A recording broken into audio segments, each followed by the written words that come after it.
Okay, I haven't done my I doodle. love you. Why is your first title like this? No,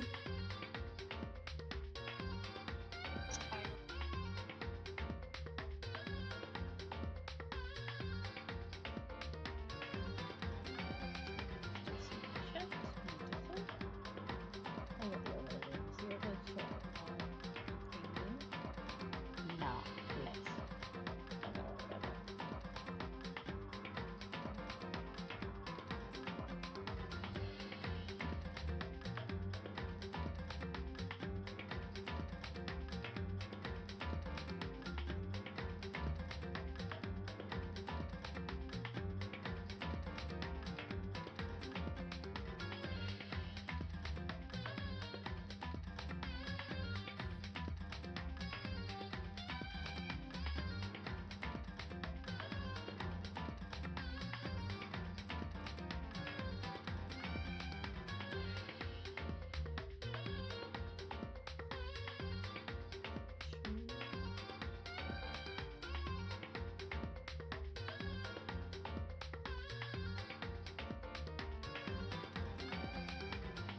Oh, yes, I'm still late. Forgot about that. You're still Nick. So, You're beautiful, Nick.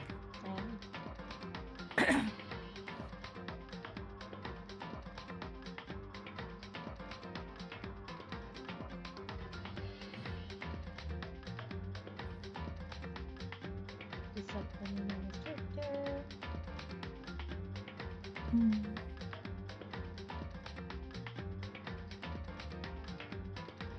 It's like currently known as Blue Sky.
Yeah, there's the baby girl.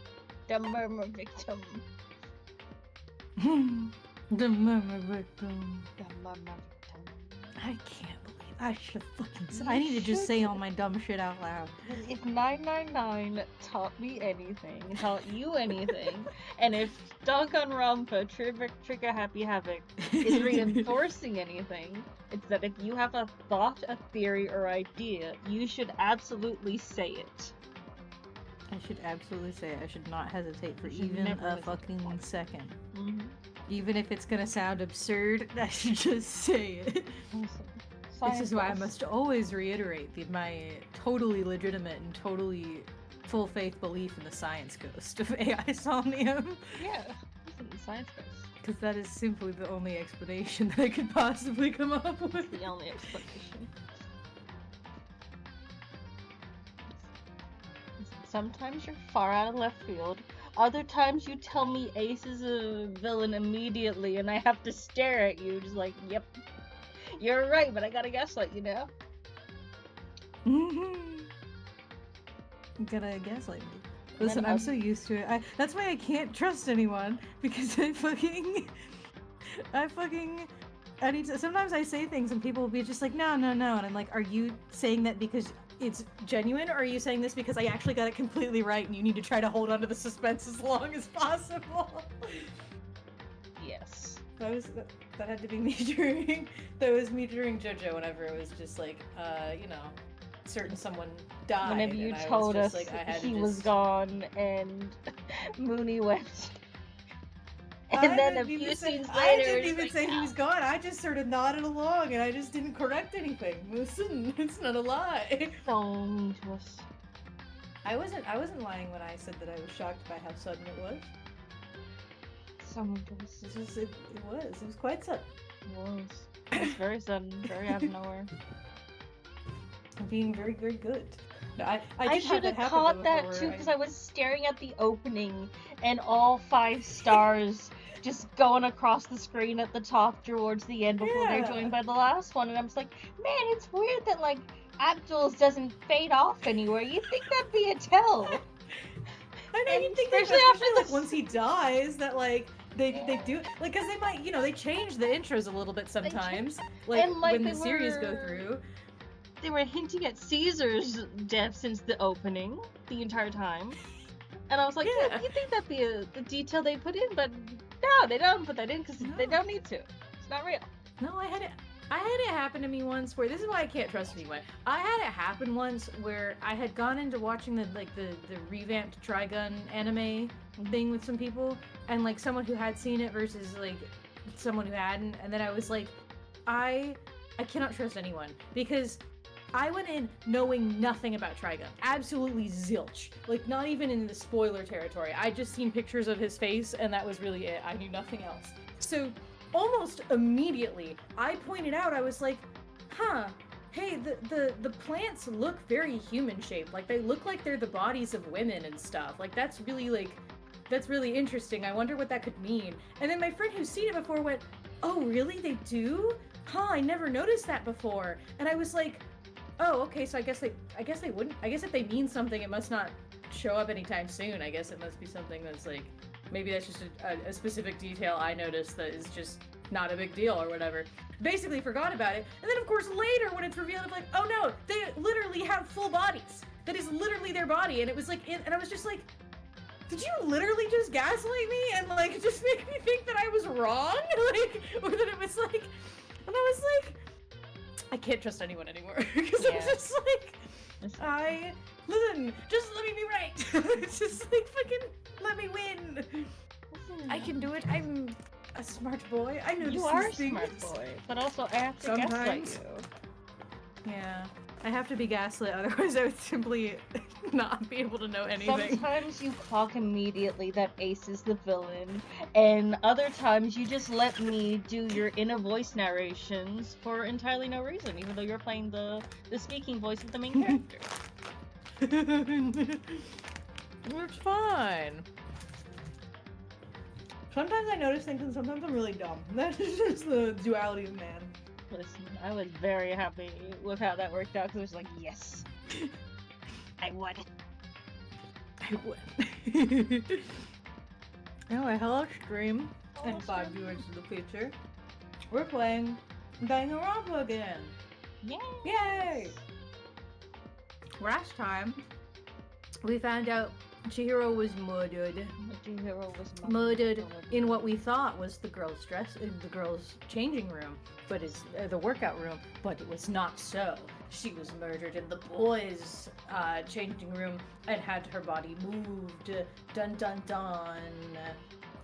Also, we found out that apparently Morgan, thinking briefly, Chihiro has trans woman vibes, and thinking that would be too disrespectful to say out loud, because it might sound like it just might sound a certain way.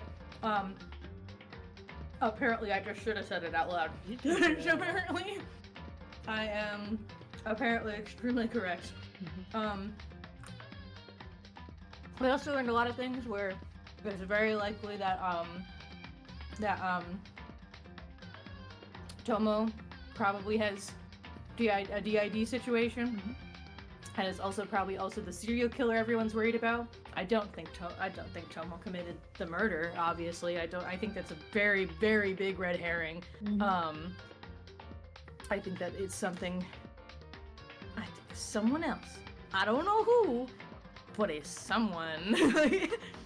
It's got to be someone in this room other than Tomo and/or the serial killer that is also one of Tomo's alters. Okay. And speaking of Tomo, Toko, and Chihiro, don't worry. Just General warning at the start. Dangan, Ronpa, Trigger Happy Havoc. God, I can't talk. Oh no. Is over a decade old at this point. So a lot of the language, attitudes, and like just general vibes around both Chihiro's gender identity and Toko's experiences with DID and portrayal of it might not be the greatest. But that's okay, because, you know, we're in a better timeline now, and we can look at them and be like, wow, sucks. Mm-hmm. Also, Junko's alive. I don't know how, I don't know why, but Letter's trying to gaslight me. Listen, I Junko's alive. We know this. Chat, we know this. we know that Junko's alive. We know this. You and I. No, we that shake woman hands. got impaled and she died. She died. I don't know. That is a dead body. I think there's something. I don't know what, but I think there's something. No. I will not be fooled. Anyway, I'm ready. It starts the murmur trial. The murmur trial. Murmur trial. Let's go. I know I had a whole list of who I thought did it, but I'm kind of. I don't know. I'm just gonna have to see, because at this point I'm kind of. Let me stare at sure. true bullets. Okay, so we've got the Monokuma file 2, which is the victim was Chihiro Fujisaki. The time of death is estimated to be around 2 a.m. Body was discovered in the girls' locker room on the second floor of the school.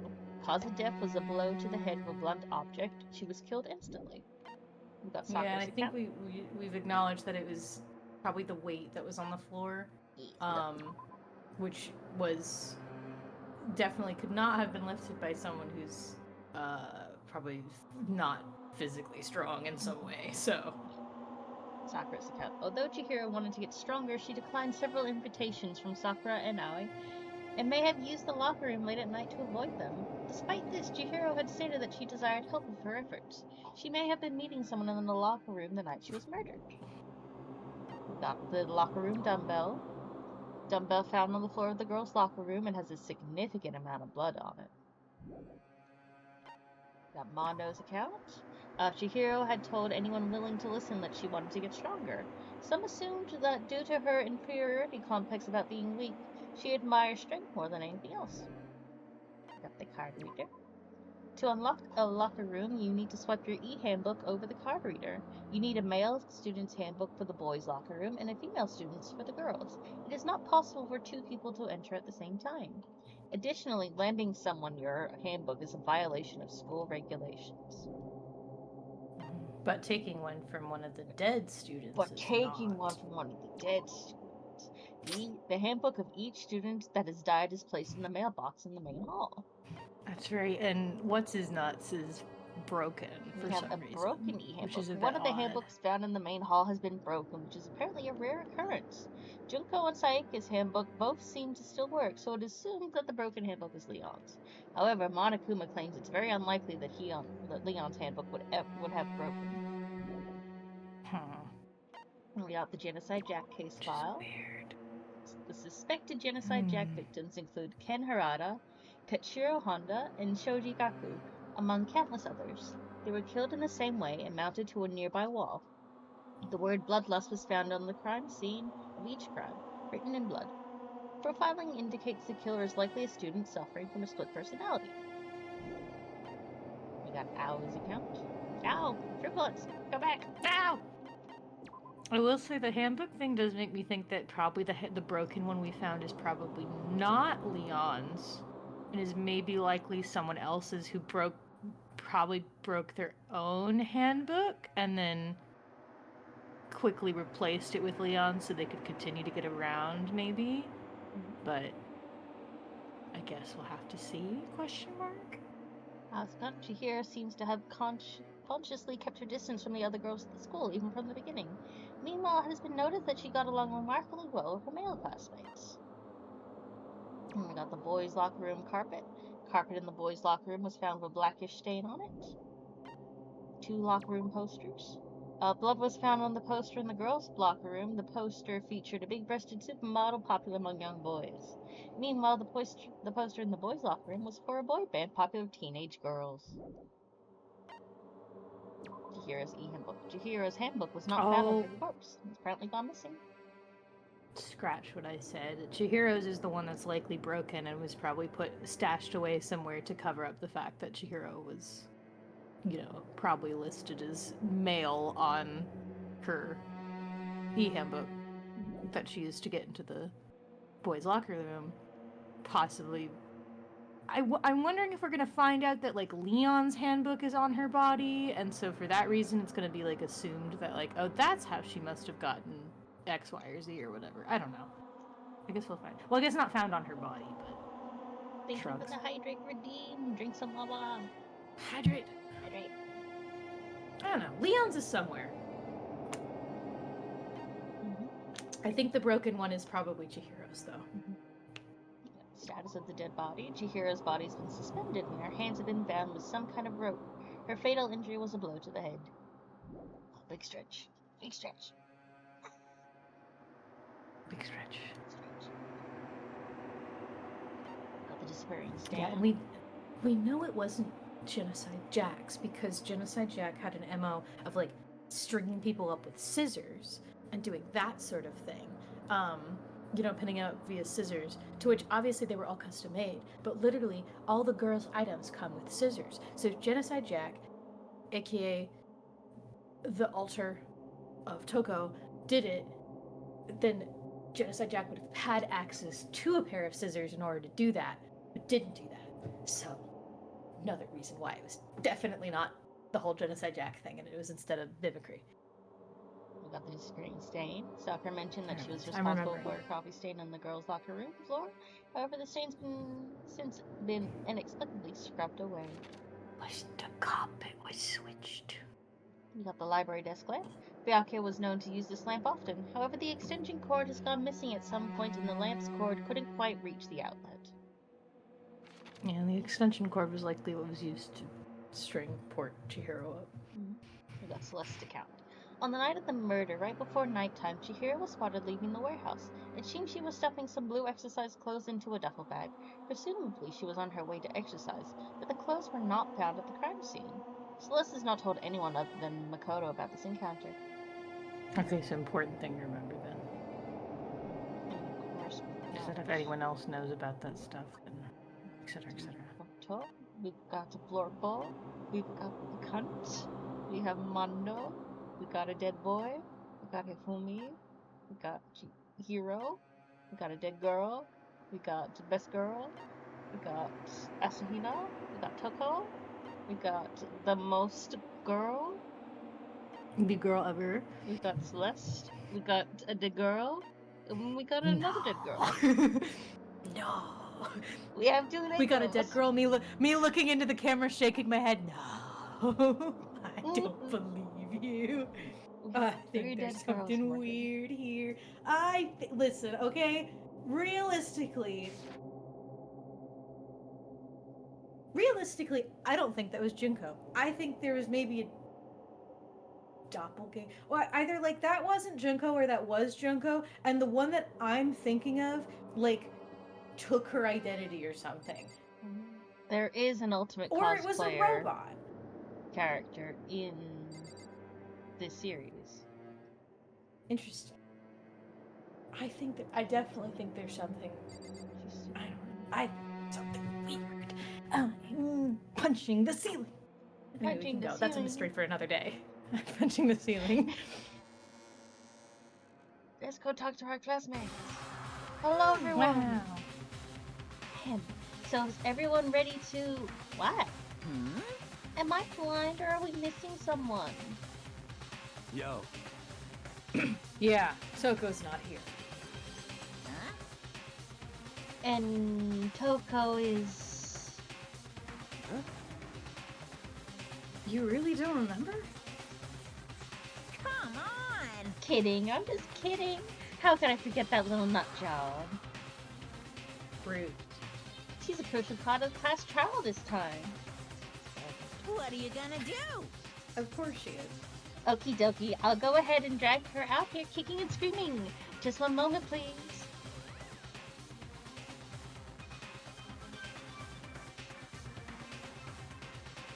Oh, just like you said, a few minutes later. Yeah, I was gonna say. I was like, those... wait, That's that's you. me this time. I'm the main boy.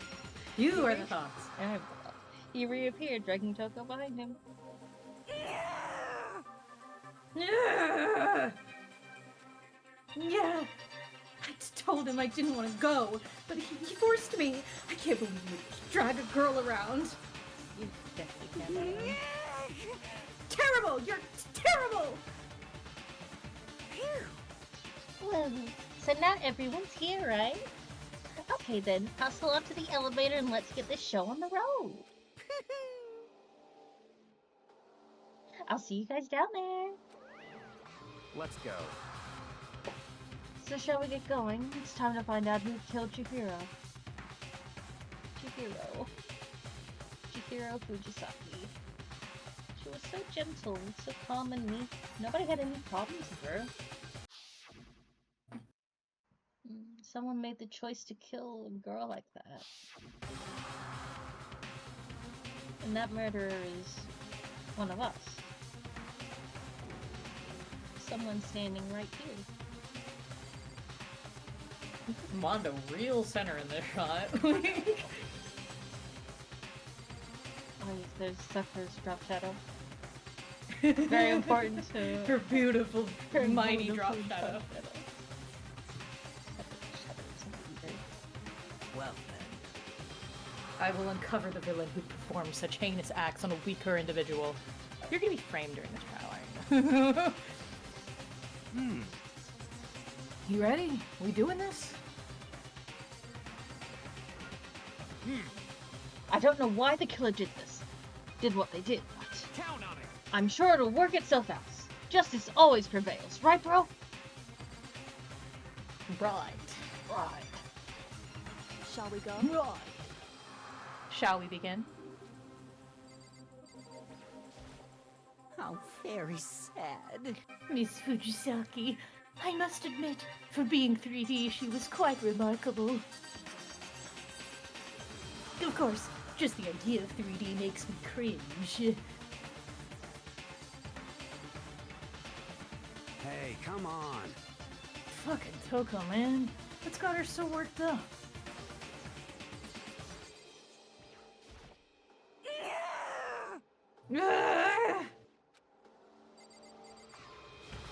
Just a little mad right now. There's something odd about Toko's behavior. I do not think mere shock is enough to explain it. Listen, I know what you mean, but also, I think odd is also her baseline, if I'm honest. Yeah. She really doesn't have one. I guess it wasn't much help on this one. That's okay, Allie. I'm so sorry you're probably gonna die at one point. I gave you plenty to work with. Show us how far your logic can take you. Look like the camera. Look at the camera. Look at the thing. Through the elevator. No choice, right? We have to do this. It's true. Yes. I gave a small nod in reply. With one last deep breath, I walked towards the elevator on shaky legs. With each step forward, I could feel my heart starting to race faster and faster. As soon as everyone was on, the elevator began to descend. Oh, I cannot have that. Why do I not have that? There. Mobius is being a butt. Mobius is being a butt. I couldn't get a handle on my emotions. Please stop speculating. Neither can I. The steel box sank with heavy clunking sounds deeper and deeper into the ground. I love that he just stands like that, right at attention, right at the front. He's ready to go! He's my god! He's so ready. I love him. He's such a fucking loser dork. Me just staring at all these guys, like, who's gonna be the next victim? I just gotta think about that. If I can figure out who the next victim's gonna be, that'll be one less person who's gonna be the murderer. Mm-hmm. You're right. And as went deeper, the uneasiness in my heart grew bigger and bigger. The elevator was unaffected, however, and continued to descend without hesitation, until finally it came to a sudden stop. What do you think? I redecorated. Isn't it so fresh? Isn't it so exciting? I gotta admit, I don't remember what this room looked like before. That's so weird. Me neither. Don't waste our time with stupid questions. Let's get this over with. Very nice. Good, good. You're raring to go. Gotta say, I don't hate it. Not at all. Well? Okay, then let's get the show on the road. Thrills, chills, kills! Everyone, please find your assigned seats. And so, the curtain opened once again. A deadly judgment, a deadly deception, a deadly betrayal. A deadly riddle, a deadly defense, a deadly faith. A deadly class trial. Let's go. Yeah, Save. Open my even book because I've already used all those armor skills. So that was increase the influence gauge by 2, effective during class trial. More explicit vocabulary. Increase bullet capacity. Yes. That's all I got? That's all we got. Let's go. Try. Alright. Wow. Let's begin with a basic explanation of the class trial. So, your votes will determine the results. Thank you, sir. If you can figure out who done it, then only they will receive punishment. But if you pick the wrong one, then I'll punish everyone besides the blackened, and the one that deceived everyone else will graduate. Okay, then. So, first off, let's talk about the murder weapon! I love you so much. This is so dastardly maniacal. Such a dastardly little guy. First, we have to make clear what was used to deliver the fatal blow. Alright, so what dealt the fatal blow, Morgan? What dealt the fatal blow? I wonder what it could be. I wonder what it could be. Chihiro's fatal injury. It appears it was a head wound. According to the Monokuma file, the killer used a blunt instrument. But what kind of blunt instrument could it have been? Oh, I fucked up. Good That's a proof of contracts. No, I'm sorry. That was the letter's fault. I Chihiro's remember. fatal Whoopsies. injury. It appears it was a head wound. It was a head wound, you're According right. to the Was it Monokuma head file, wound? the killer used a blunt instrument. But what kind of blunt instrument could it have been? Who knows? I bet it was an iron pipe. That I one. really like this little nugget. That certainly would make for a powerful weapon. You're so silly. Had to be a scene of crime or something close to it. Yes. Chihiro's fatal injury. It appears it was a head wound. According to the Monokuma file, the killer used a blunt instrument. But what kind of blunt instrument could it have been? I bet it was an iron pipe. That one. Okay, I missed it. That was. That certainly would make for a What powerful is weapon. known as fast forward? So you have to actually have aim Hit it. I know. and timing. I cannot remember what my slowdown is. Chihiro. No. You just did it a second ago. That one. It appears it was a head wound. According to the Monokuma file, the killer used a blunt instrument. But what Close your kind mouth. of blunt Your instrument jaw could must it have hurt. been? I bet it was an You keep yelling. He has a very strong jaw. No, that's wrong. The whole of the moral righteousness. Can we agree that the object that dealt the fatal blow was the dumbbell, found at the scene of the crime? It was covered in blood, and there was nothing else at the scene that could have caused that kind of injury. and the wound on the victim's head is consistent with the shape of the dumbbell. As far as I'm concerned, there's no mistake and no room for doubt on this one. You looked at her head wound?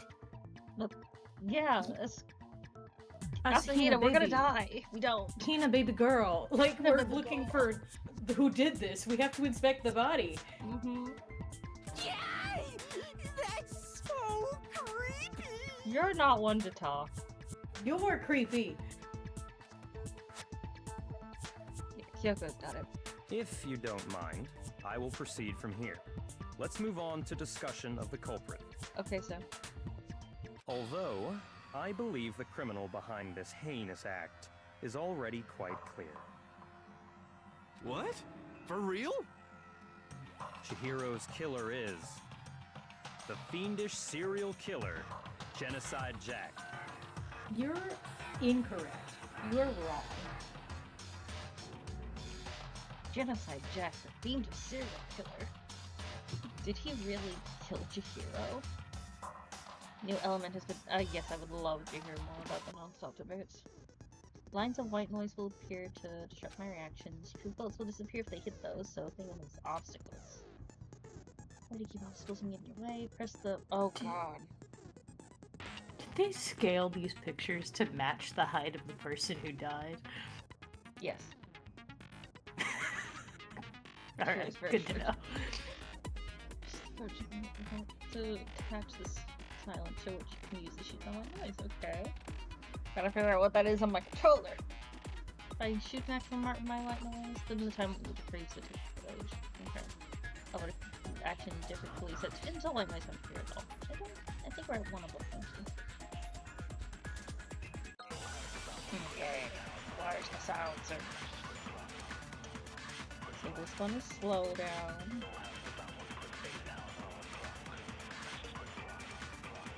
The culprit is Genocide Jack. I'm sure. Case closed, as far as I'm concerned. But that's impossible! Why? No? Well, I mean, come on! Oh, that's the sound. There's just no proof for it. Hey, so speaking of Genocide Jack, I don't know who that is. So I've got the case file. Shows why this week. Jack. Okay. The culprit is Yeah, Genocide which would be the Jack. thing that I'm sure. Hina said. Case closed, as far as I'm concerned. But that's impossible! Why? What makes it impossible? Well, I mean, come on! There's just Next one. no proof for it. No, that's wrong. Hello. Hello, I Tiffany. might know one reason he could be involved. I disagree. What? Martin disagrees. I'm already suffering in the Ace Attorney curse if I'm gonna have to sit through them going through the entire logic span of how it could be Genocide Jack, and then why it couldn't be Genocide Jack. Meanwhile, I know for a fact it's definitely not Genocide Jack, and I'm just gonna have to sit through all of this. Well, I you know know this to that. be You've true. got to convince a group of teenagers that. I know, but now my guy Makoto is on their side for right now, and so I'm just gonna have to eat my little pumpkin seeds and cry. Oh wait, the brain cells know this. We just gotta convince the teenagers about it. Okay, we gotta convince the teenagers. I found this file while I was looking around the archive in the library. I guess it's some kind of confidential file the police put together about the Genocide Jack case. What? That's kind of weird as shit, isn't it? What was something like that doing in the library? The why of it is probably more trouble than it's worth. So let's forget about that for now. Yeah. More importantly, it outlines all the specifics of every Genocide Jack case in exceeding detail. According to the file, there appear to be two defining characteristics in every Genocide Jack case. The first is that a bloody message is found written at the scene of every murder. Oh, that's right. Boob lust. Hifumi, I'm going to murder you myself. Alright. No. It's actually bloodlust. But more important is the other characteristic, and it's something that has never been made public. Never made public? What the hell is it? Why don't you tell them, Makoto? The other characteristic of every Genocide Jack case, which the world at large doesn't know. If I'm not mistaken, it has something to do with the position of the body. How the victim was positioned. I got it! Apparently, in every Genocide Jack case, the killer suspends the body in a certain way.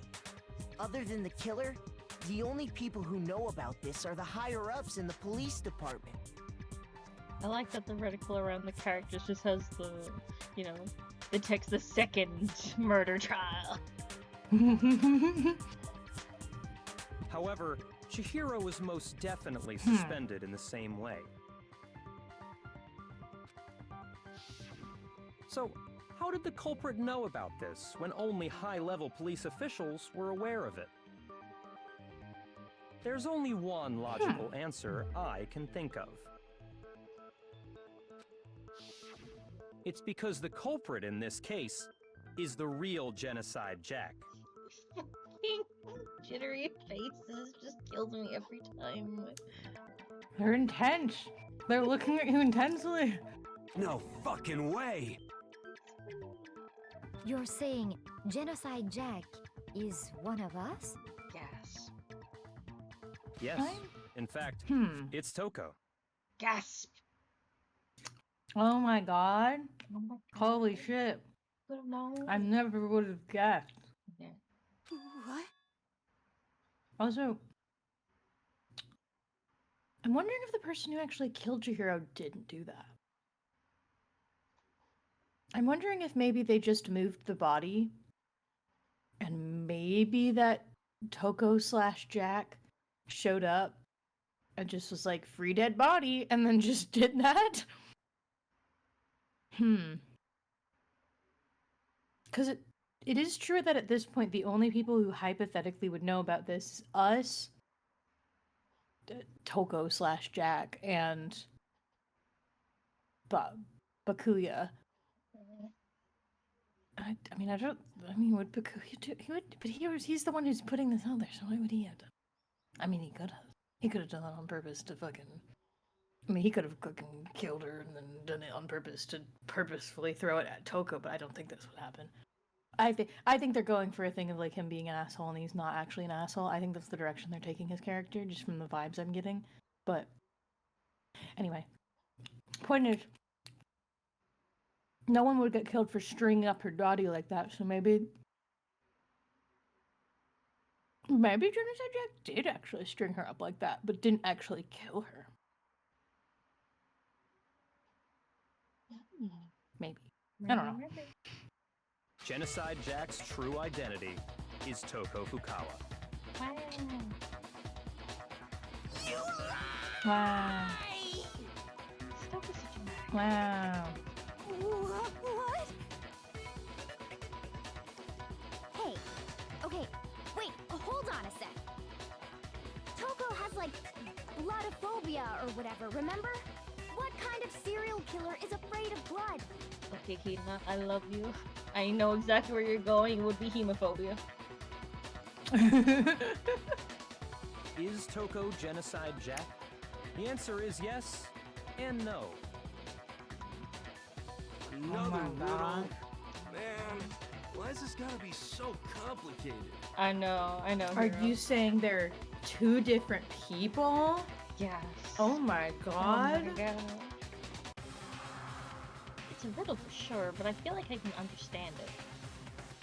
What it meant for Genocide Jack to be Toko, but also to not be Toko. The answer to that is that she's not just one person, but multiple people, right? Oh, there's the Hangman's again, but... What?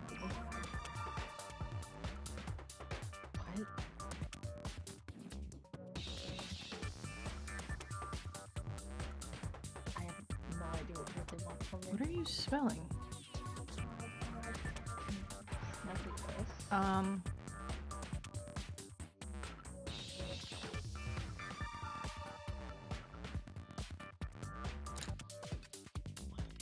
trying to spell for me.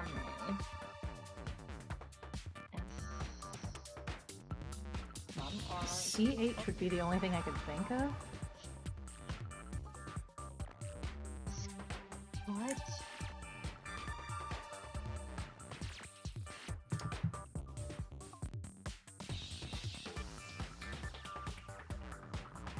Oh, everyone ignore the word that's gonna be on the screen. Oh. It's a bad word. Bad word. Bad word. Bark, bark, bark. Bad word, we don't use this word anymore. Is it because my brain Jack crossed my mind. I has was a like, split no, why would they? personality?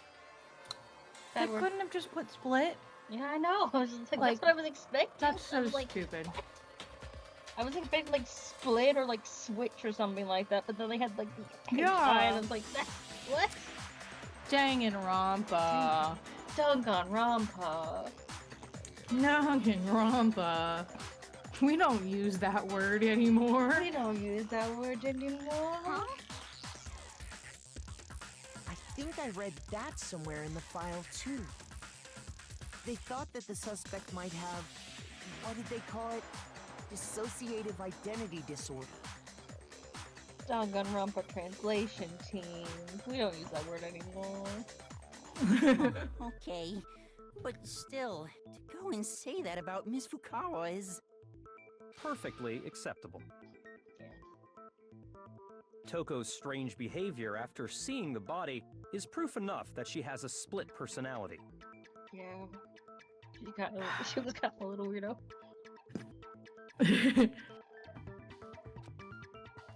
One thing that shows Toko could have a split personality had to do with her behavior.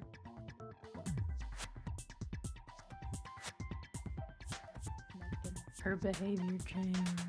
I got it! You're talking about how she started acting totally different than usual, right? That's right. Think back. She fainted when she saw Chihiro's corpse, and then, when she woke up...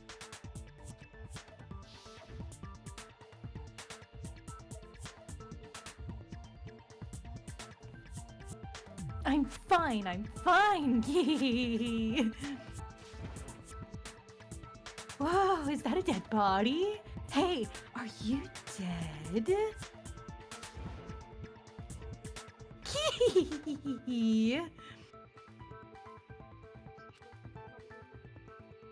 She must have hit her head real hard when she fainted.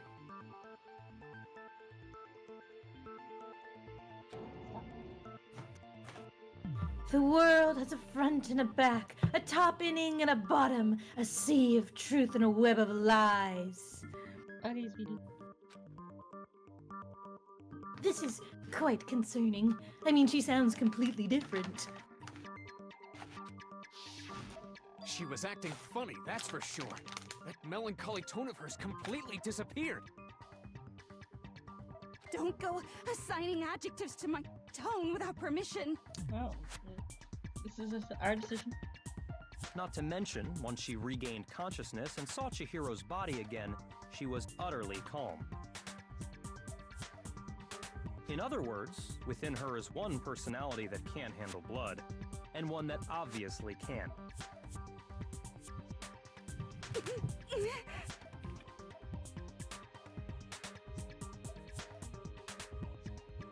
So when Toko trapped herself in her room, it's because she was scared of Genocide Jack?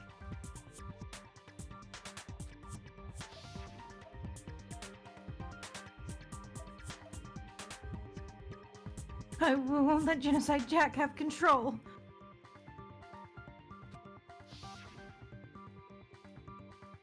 I'll drive out the killer. Drive out that murderous fiend. The reason she locked herself in her room wasn't to keep other people from getting in. It was to keep her other personality from getting out. What? Wow.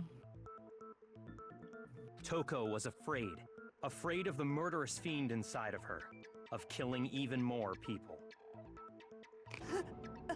How? Yeah. How can you know all this? I do believe you misunderstood her. What she's trying to say isn't, how can you know all this? No. What she wants to know is, how could you tell them? Huh?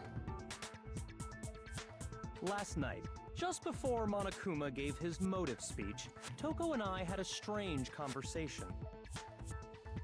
Toko. Toko, no. She Toko, told no. me a most interesting story. She said a murderous fiend lived within her, and she was afraid it could appear and attack at any time. Toko, there are so many better people you could say that to instead of Supreme Mega Cunt. So You many. gotta find a better man, Togo. Oh, hi! Hello, Super Galaxy Sam Official. Hi! Thank you for coming and thank you for the tiny raid. I appreciate it. I have to say hi after raiding and gotta go to sleep. Good luck with your stream. Well, thank you. Have a good sleep. Have a good rest. Thank you for popping in. Hope you had a good time, whatever you were doing. Yeah. And that trepidation is what's caused her to have such a bleak attitude. Isn't that right, Toko?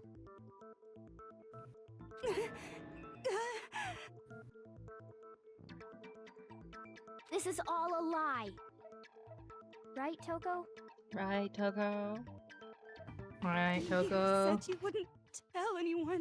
Toko. Togo. What? Girly Pop, you gotta get a better man. Mm-hmm. You Throw him in promised. the garbage. I can't believe you lied. What do you mean? He's a self-serving cunt. Of course he would. He's use it been for his nothing best but a interest. bastard to you and everyone else here. I'm really sorry to tell you this. I know. I love her so much, but like Toko, that's my son. He's awful. Why did you do this to yourself? How could you do this? You Toko, have I'm on your only side. I don't yourself even to think you blame. did this. You came to me with your tragic little story. I didn't ask you to. She likes you, you fucking cunt. Yeah, you can use that. This is the real world, not some romantic fantasy fairy tale. Fucking Lorbo. You fucking bastard. Look what you did. You made her cry. Made her cry. Besides, you broke your promise first. Man. What did she do? You said that as long as you were here, no matter what, you wouldn't let Genocide Jack kill anyone. But in spite of that promise,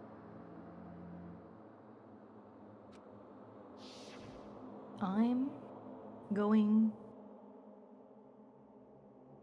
I'm sorry. I couldn't keep our promise. But don't worry. Never again. I won't let Genocide Jack have control ever again. You said if I kept my promise, you would go out with me. Ew. Toko, no, sweetheart. Togo, I'm gonna kick him in the balls. That's the only reason I promised. how many times do I have to tell you? I never said that. You know what? I kind of believe him on that. I do kind of believe him on that, unfortunately. But you weren't able to do it. Still gonna kick him in the You balls. just couldn't Just not for resist that that definitely rush you deserved got it. from killing, could you? I tried. I swear I tried to control it. But... But your efforts were useless. What a disappointment. We're doing this too early. There's no way that this is the answer here. There ain't no way. I don't, but Byakuya is doing this for fucking no fucking reason. It's fucking, I swear to God. He He's wants to get this tormenting a class mentally trial ill done girl. for lunch. What? He wants to get this class trial done so they can have lunch. I know, Jesus. No one's had breakfast. We're all hungry. Chiro got murdered first We're thing in the all morning. hungry. We're all a I little hate hangry. you. correct answer. Well, the opening act is nearly finished. All that's left is to No, hear it's- from the person in question directly. No. I don't believe you. Markham doesn't believe you. I don't believe Person? you. I love this pose for her. So fun. It's really fun. You don't mean... You're going to trigger this poor girl's switching just for your sick little fucked up little game, you I little cunt. love this fan out so much because it's just the characters are just left in the last pose they were in, so it's just Celeste doing a little gasp. And Hifumi's like, "Yo, no, I must bite off my nails." Oh no. And then we have our 2 dead classmates, of course. Oh, yoy. This game is so funny.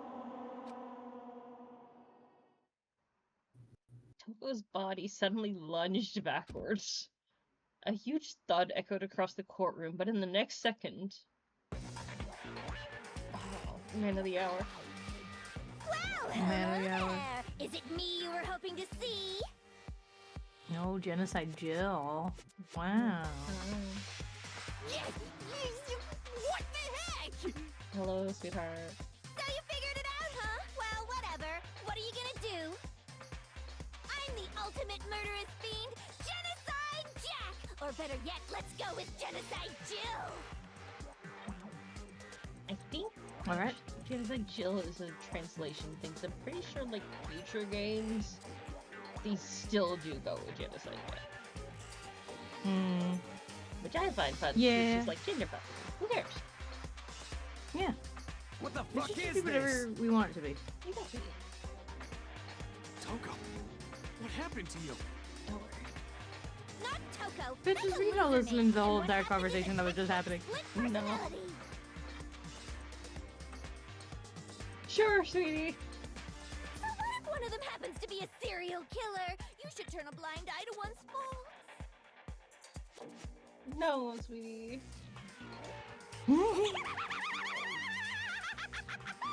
God, I love them so much. They're so fun. Look at their fucking expression. Look at him go. Look at their fucking head just vibrating furiously at us. With the fucking weird ass tongue sticking out. She's so intense. She's so Like they say, sound in murderous mind, sound in murderous body. This one is so different from the one we've come to know. yeah. Yes, well, the world Yeah. is composed of a That front is and a how the back. condition works, yes. Just like how every inning has a top and a bottom, or how in the depths of every truth lives a little lie. Behind every dark and gloomy soul lives another that shines as bright as the sun! I love them so much. Like, I know this is off representation and really bad, but also it's just so stupid. Yes. It is very This stupid. is not realistic at all.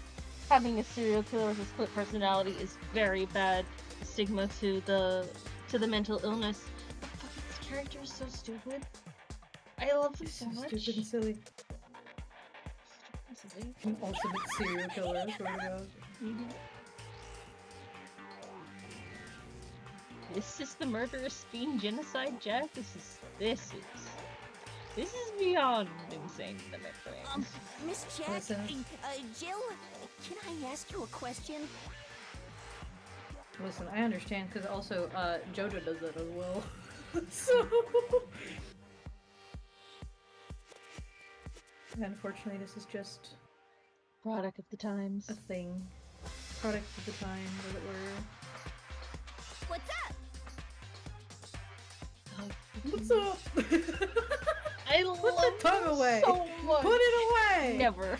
It must be at all times. Put your tongue back in your mouth! No. Some of us might be the mastermind behind our entire situation. What are your thoughts on that? You put me asking the real questions. Well, You know I'll what? tell Fair you, enough. I am the mastermind of all masterminds! Mm-hmm. Sure. Gosh, she's so funny. I love it. And it's not true? No, sweetie, of course it's not true. No, it's not true. How dare you try to link me This to is that only chapter 2. Zoid?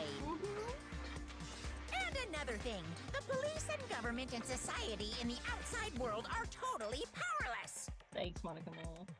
I mean, they just let this Thanks, idiotic Monokuma. bloodthirsty maniac go buck wild all over town. We don't use those words. Sure, I'm a bloodthirsty maniac, but life is pain, right? To live is to hurt other people. Don't try to justify yourself, sweetie. It's a necessary evil if you want to survive. The act of living itself causes pain for everyone. Just kidding again. I have to get up. All right. Be right back. I feel like this is gonna be frequent for you. Oh, okay. 1 second, I will be right back. The You all, my daughter's beautiful face.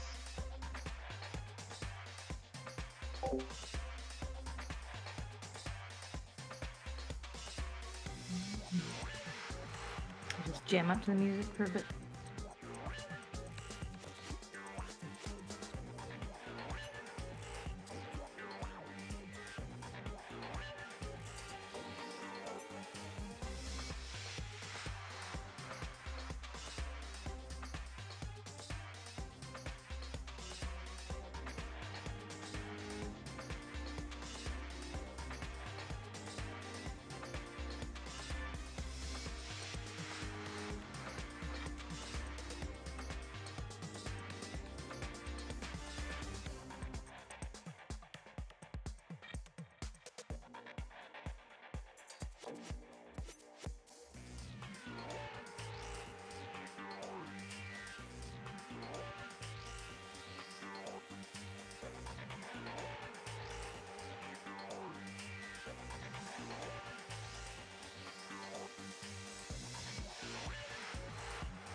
Boogie time, boogie time, boogie time. Do do do do do do do do do do.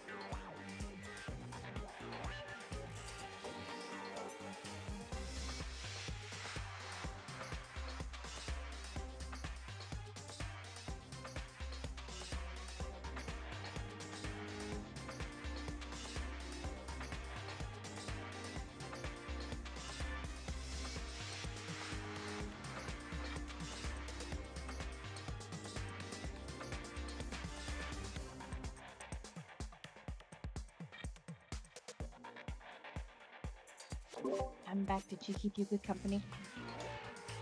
Yes, she gave me very good company, especially her with the music. I've been jamming.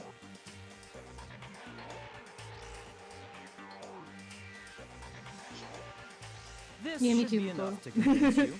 This murderous fiend is responsible for Chihiro's death. That's not enough convincing. You didn't provide any evidence. Silly boy. You There's little clearly cunt a man. motive, so there should be no doubt. What's the motive? A motive? Remember what Monokuma told us? What are those motives? If someone didn't murder and graduate within 24 hours, an embarrassing memory or secret would be revealed. Well, let's assume that Toko's secret was about Genocide Jack. If a secret like that came to light, Toko's life would have undoubtedly been forever ruined. So she had a very clear motive to never have that side of herself exposed. Interesting. Very, very, very interesting. Oh, fucking keep your tongue away from your ear. But sorry, as much as I hate to admit it, I'm not the culprit. God, the Yeah, sprites have of course such a you're not. fucking fun time. You can tell. They're very fun. Huh? But I cannot imagine anyone other than you could murder someone in such a bizarre fashion. I mean, I can imagine you could. Maybe so, but nevertheless, it's the truth. Now, don't worry, there's another bizarre fashion in the next trial.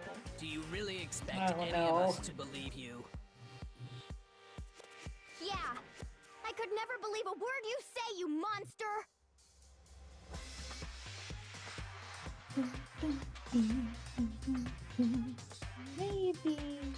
Maybe she's totally right about that, but something's still bothering me. What she said, I need to get some more details about all of this. Pull it up. Make my argument. Oh no, what's in back here? Status of the dead body. Oh no. Sorry, but I didn't kill anyone! You say that, but do you really expect any of us to believe it? Perhaps if you had an alibi, that would change things. Oh, an alibi, huh? Now we're talking! When you compare your past murders to this incident, the modus operandi matches completely. What more proof do we need? Give it up. You killed her. I love her so much. Yeah, I think it's gonna be that when you look at the status of the body, because it's not strung up the same way. It's tied up with rope, but not with the You say with that, the but do you scissors. really expect Not any of us scissors to in this believe world. it? There's no Perhaps if you had an scissors. alibi, She'd have that access would to change things. scissors. Oh, an alibi, She should have huh? been able to Now do we're it. talking. When you compare your past murders to this incident, the modus operandi matches. Bram! No, that's wrong. You're wrong! You're wrong! You're wrong and Are the stupid. methods of murder really And exactly the ableist. same? I'm not so sure about that. I think there's a slight difference between the Genocide Jack cases and this one. Yeah. Huh? How's it any different? Uh-oh, you don't know?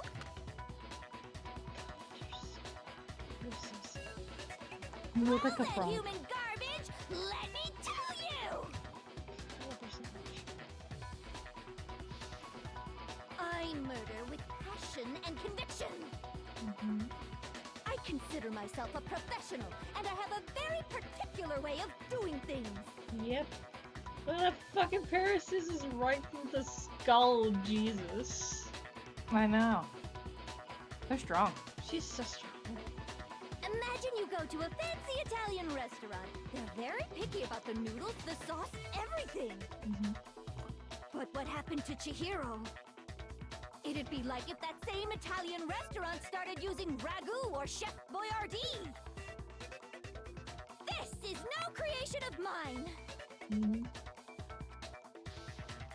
Let me rephrase that in a way that maybe makes more sense. Please.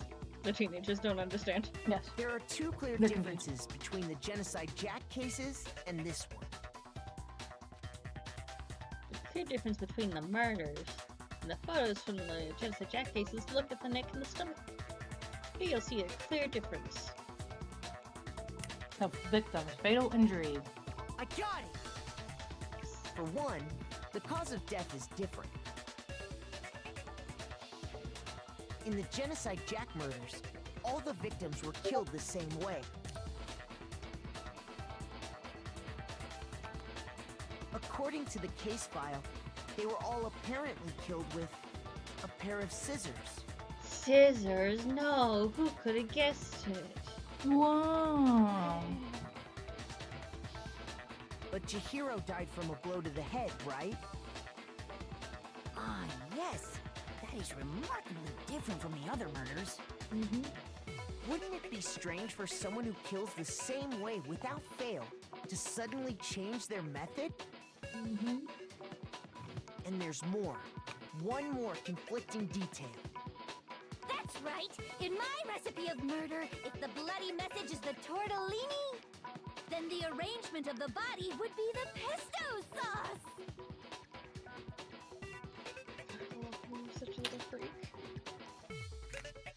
I This is remember bad going to sick. representation. She's such a little freak. It's so bad representation.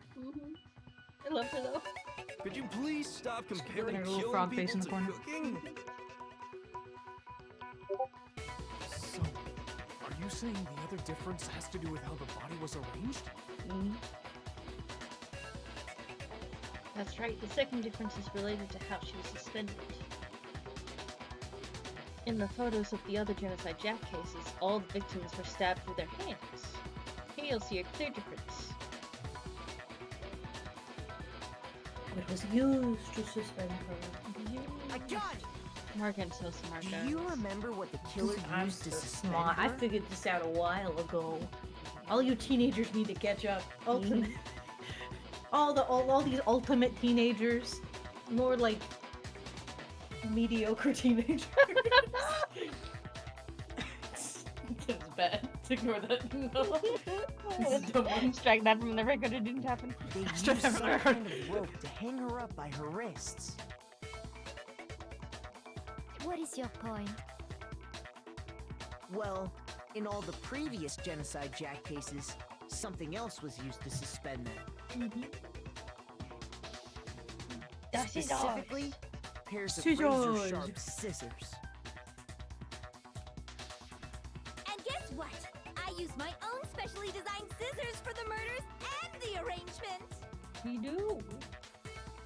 Like I said, I'm a professional, so naturally I'm very picky about the tools I use. And you know what else? What? Big Mac Wow. said there's two differences, but he's wrong. Big Mac. Did he just call us Big Mac? Yes, he did. Big Mac. Big Mac? Big Mac. Are Big you Mac. referring to me? Yes, wrong. Big Mac. Big Mac. Listen up, Big Mac. There's actually one more difference. I love that she just refuses to answer anything that's not what she wants to talk about. She's got shit to talk about. She can't be Awesome. bothered answering these dumb questions. Listen, Toko and Jack are very bad representations of DID, but god, are they such fun characters to juxtapose each other. They're so fun. It's true.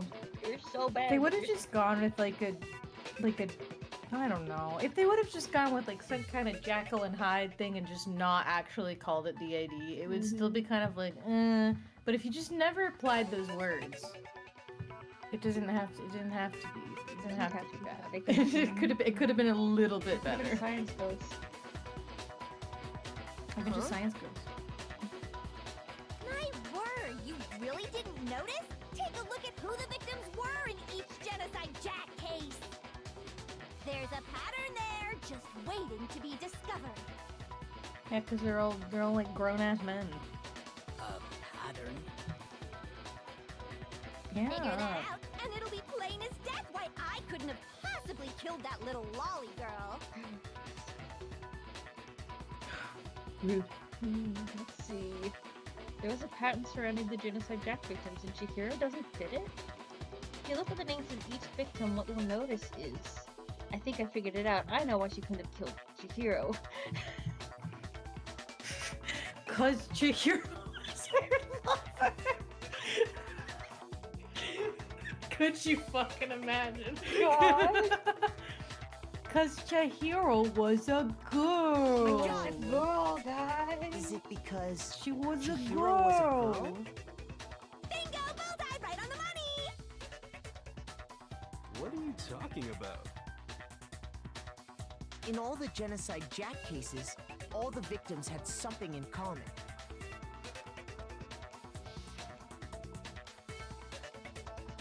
Ken Harada, 32. Tetsuro Honda, 17. Shoji Gaku, 23. Kano Issei, 14. Kaiichi Yoshihida, 30.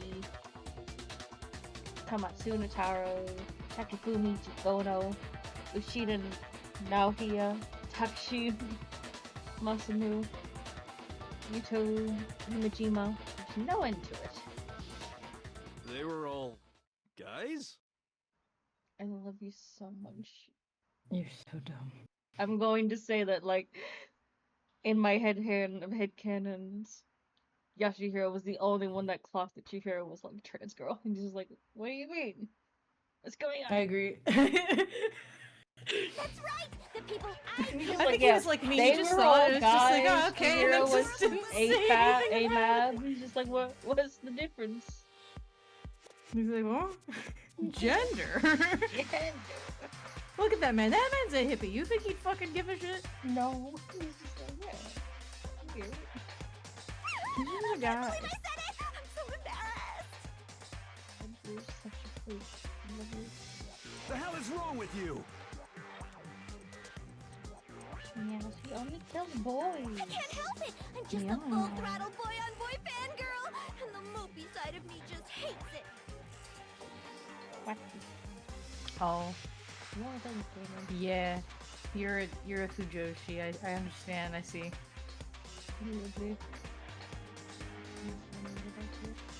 no.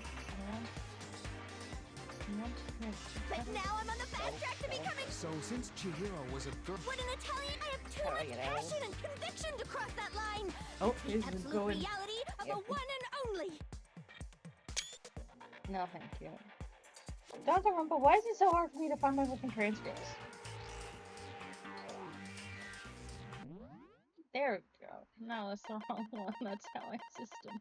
That's not the transcript. Silly There we Danganronpa. go. I just want to go back. Oh, adorable gentleman. Weirdo. Oh yeah. First, what's wrong with you? Can't help but pull a cloud of boy on boy fangirl. And the And beside Fujoshi. him, he just hates it. And now I'm on the fast track becoming a full-fledged fan madam. Since Chihiro was a girl and not an adorable little man, you wouldn't kill her? Would an Italian chef suddenly start making ramen just because they're both noodles? Don't be stupid. I have too much passion and conviction to cross that line. That's the absolute reality of the one and only. We get it. You've clearly explained your hobby and your philosophy. But that's not all there is to it.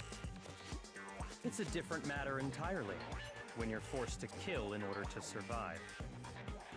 Quiet, lolicon! Yes!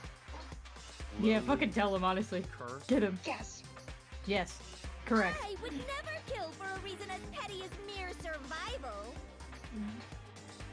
And if by some fluke I did kill to survive, Here comes the reveal. why would I bother with the message and arrangement? It'd make me the obvious suspect! You right. That does make some amount of sense. This girlie ain't silly. She's not stupid. She's just a little frog. She's the ultimate serial killer. She knows what she's doing. Plus, whatever reason I have for killing, I would never leave out my prized scissors. Who would go out of their way to use a big, stupid, heavy dumbbell? Exactly. There's no class in that at all. Maybe you used a dumbbell because you couldn't find any scissors in the school? No! They literally, guys! Any scissors? I don't just use any scissors. I only use my own set of high-class, envy of the entire world scissors! Okay, whatever. There still aren't any in the school.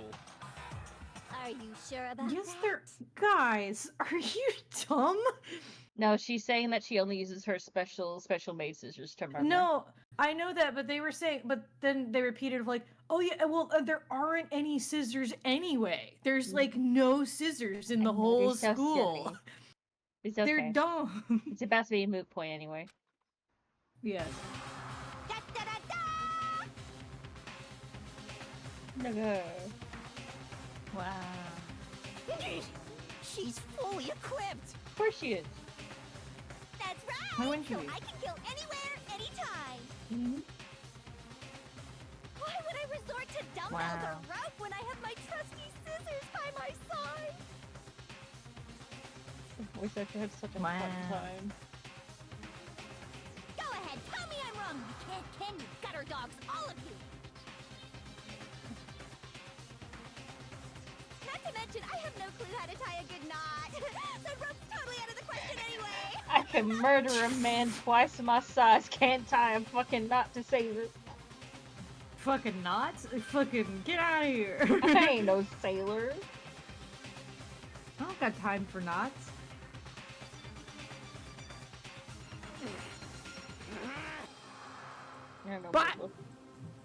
Back in it. Back. Bark. Bark. It's been killed. It's been slaughtered. I have no idea what's going on anymore. Could such a heinous villain really be innocent? Yes. But the body really was suspended, right? And nobody but the police knew about that. Yeah. That's why we figured it had to be the real deal and not some copycat killer or whatever. Actually, hold on. There is one person who copied the Genocide Jack cases.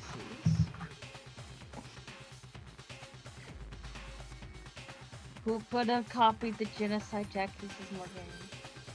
You can't see me slowly turning to look at him metaphorically, but Who could have done it, Morgan? Byakuya! Here's my answer. Byakuya. Byakuya. It's possible you could have found out, isn't it? Yes. You'd have no problem gaining access to classified government documents or internal Yeah. police records. Oh wow, something you told us in confidence suddenly getting used against you? How does it feel? Plus, you'd already looked through the Genocide Jack file before this all happened, hadn't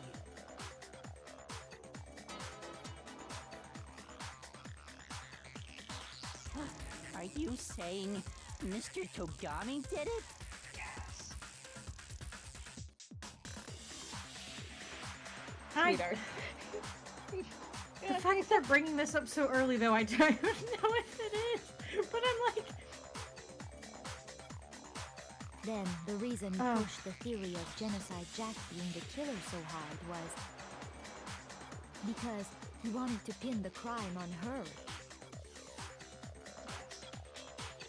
So, he rearranged the scene to disguise it and make it look like I put my stamp on it. The adorable glasses man was behind it all. No, it can't be that easy. It can't be that easy. You know why? Because we haven't even brought up that it... I don't think it could be this easy. Why? Also, why the fuck did you do that? Well, Byakuya, what's your response? I see. So now the suspicion falls on me. Then I must ask, when would you say I began acting suspicious? Surely you must have an answer. You've been suspicious since day one, sweetheart. Yeah, you haven't been not... Like, we don't have a baseline for you not being suspicious because you didn't talk to anybody. So, that seems like a you problem. Looking back and thinking about it now, the way you were acting right before we discovered the body was a little strange. And a lot of things. They're suspicious. Very suspicious indeed. Wouldn't you agree? Huh? Suspicious? It seems nobody searched the locker rooms. Let's start with the girls' locker room. You wanted to go to the girls' locker room right away, right? But since you're a guy... I should have naturally thought of the boys' locker room first. Is that what you want to say? Yes. The victim was Chihiro, a girl. Hence why I said we should check the girls' locker room. Nobody knew Chihiro was the victim until we found her, though. Yeah. Nothing strange about that, I'd say. On the contrary, there's something very strange. Okay then, what's so strange about it? Go ahead, share with the rest of the class. It's a clear contradiction what Byakuya just said. Oh, my own bot. Back at the bot. Back at the bot. Back. And die.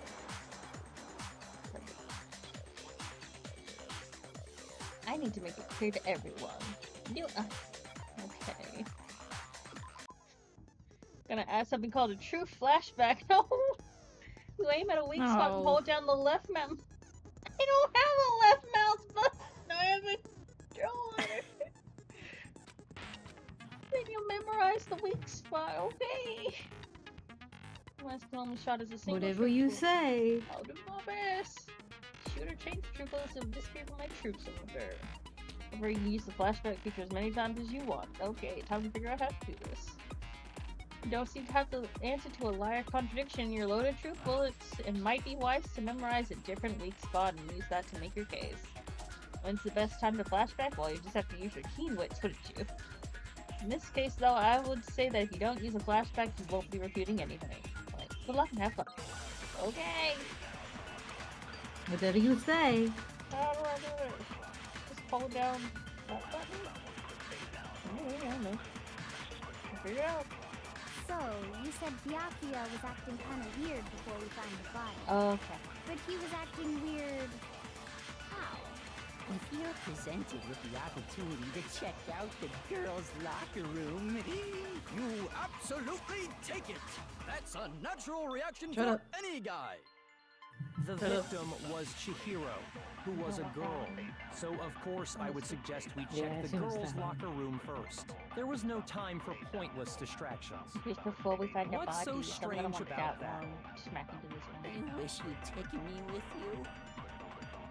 You're such a creep, I hate you. Like, a girl died. A girl died. She's literally dead.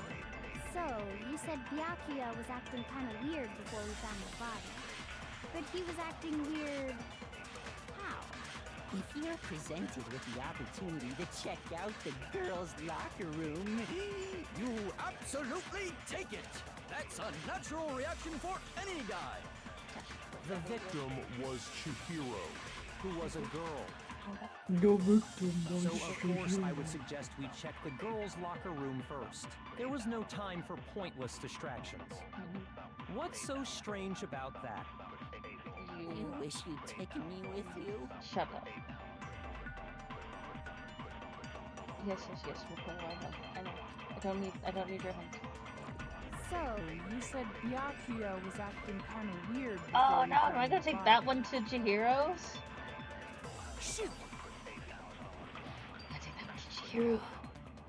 So, you said Byakuya was acting kinda weird before we found the body. But he was acting weird... how? I did a If bad you're job. presented with the opportunity to check did a out bad the girls' job. I locker did a bad room, job. You absolutely I got my evidence That's a mixed natural up. reaction for any Natural guy! Ace Attorney The thing. victim was Chihiro. No, that's wrong. The thing in the game where it's just like you have the evidence, but you're not putting it together in the right way, I'll so tell it's you what's so wrong. strange. I know, about I'd that. always hate it.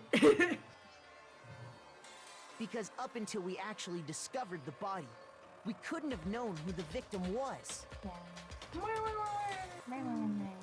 So your claim that you went to the girls' locker room first because Chihiro was the victim doesn't hold up. I see. That's a good answer, I must admit. God, Celeste, you need to talk again so you can get out of that frame. She's trapped. She's trapped. She can't escape. Very interesting indeed. But your reasoning is still too weak. Huh? No, it's not. What's wrong? Think Is it's that just it? fun. Surely you've got more than that. Go ahead. Show us. Look, Byakuya's attitude, he's always had it. It's like he doesn't even care. I've got him cornered, but he's acting like it has nothing to do with him. What's the matter? I know it's a You're not manipulation finished tactic. already, are you? Go home There gaslight. must be more to it. He's got like the girl boss. Don't let him There do is. it. I think. There is more to it. Think about it. We just talked about the differences between this case and past Genocide Jack incidents. The proof you're looking for is hidden in there. Oh?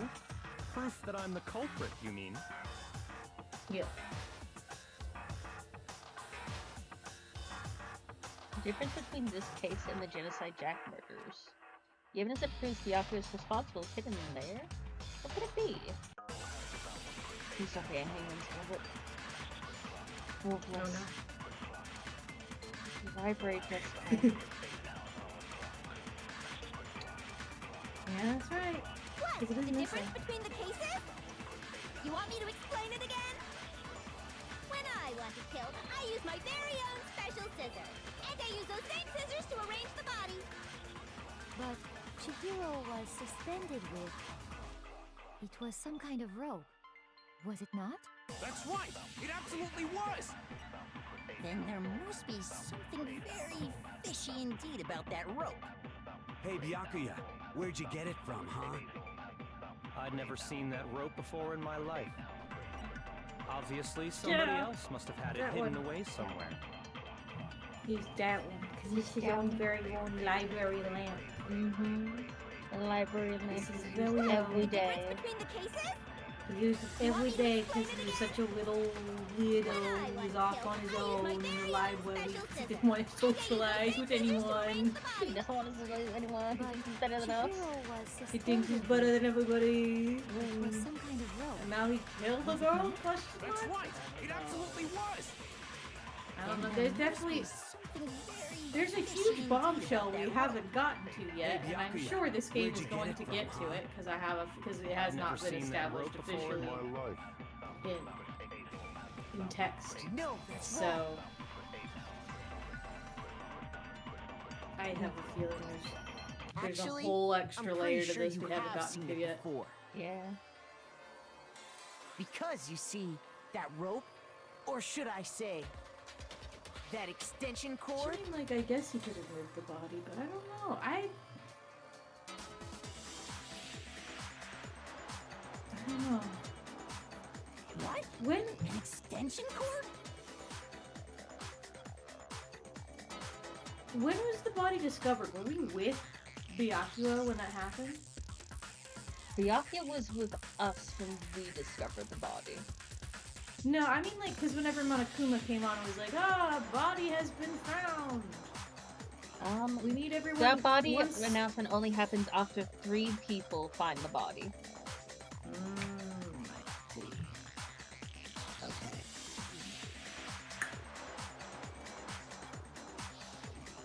So I think we found it with Byakuya, and more than once, Taka came through the door, and that's when the announcement went off.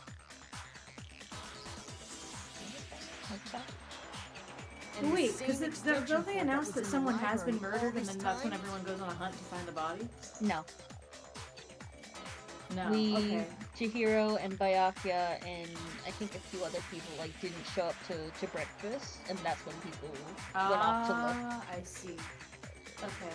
I see. I'm getting my stuff in order. I'm just trying to think if, like, I mean, it's only the second case, so it doesn't have to be this Because the same complicated, thing but happened I'm with also like- Sayaka. Sayaka didn't show up for breakfast. And that's when Makoto went to go look for her. And then the body announcement happened while he was passed out as everyone else filed into his room. Right. My thing that I'm stuck on is obviously we haven't had a major bombshell, which is that, like, oh, Chihiro is marked as male on her documentation and the murder happened in the boys' locker room and not the girls'. Like, because that's a major piece of information, obviously. So, well, that hasn't happened yet. And the connection there is that whoever killed Chihiro was likely whoever her workout buddy was. Because she hypothetically had, like, wanted someone to help her work out, or probably wanted a workout buddy of some kind. Which would hypothetically have to be one of the guys. Though then again, quote unquote, Leon's thing is broken. I don't think it's Leon's, but hypothetically a girl could have taken Leon's device to get into the boys' locker room. That is a door that is opened up. But I'm just thinking because I can't see, unless there's, I mean, this would have to go into territory of, like, information we don't know. Of, like, I could not see Chihiro asking Byakuya to take her to work out.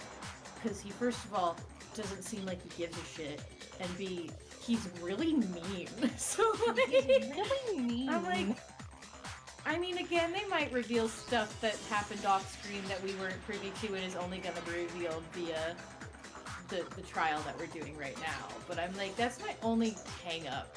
But I'm not. I'm also like, he's supposed to be really smart, and obviously we're about to catch him in on like a stupid, him trying to gaslight us type lie, but like, I feel like he's smarter than this. Like, I feel like he's smarter than, I don't know. I don't know. I'm thinking too hard about it. It's fine. He went missing I'll figure it after out. the murder. And there's no way someone who uses that extension cord as much as you do wouldn't discover that fact. Then Byakuya must be the one who took the extension cord. I can't imagine any other possibility. It's twin. That's really what you think? Then your conclusion is something like this? You're such a gaslighter. I killed Chihiro in the girls' locker room, then hung her up and wrote that bloody message. I intentionally made it look like Genocide Jack was behind it. Is that about right?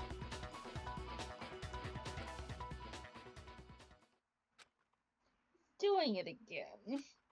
He's totally He's calm, gaslighting totally me. unconcerned. He's not even involved. He's doing that thing again where he gaslights me. He's not even involved. What's wrong? I asked you if you think that's what happened. Hell yes, that's what happened. So that's it, right? Byakuya's the killer. I don't disagree with not disagreeing. That's a nothing statement, my sweetheart. My Thanks, Jill Jack. Thanks, Thanks, baby babe. girl. He kept calling this a Hey, game, baby girl. right? So he'd be totally willing to do something like this to win.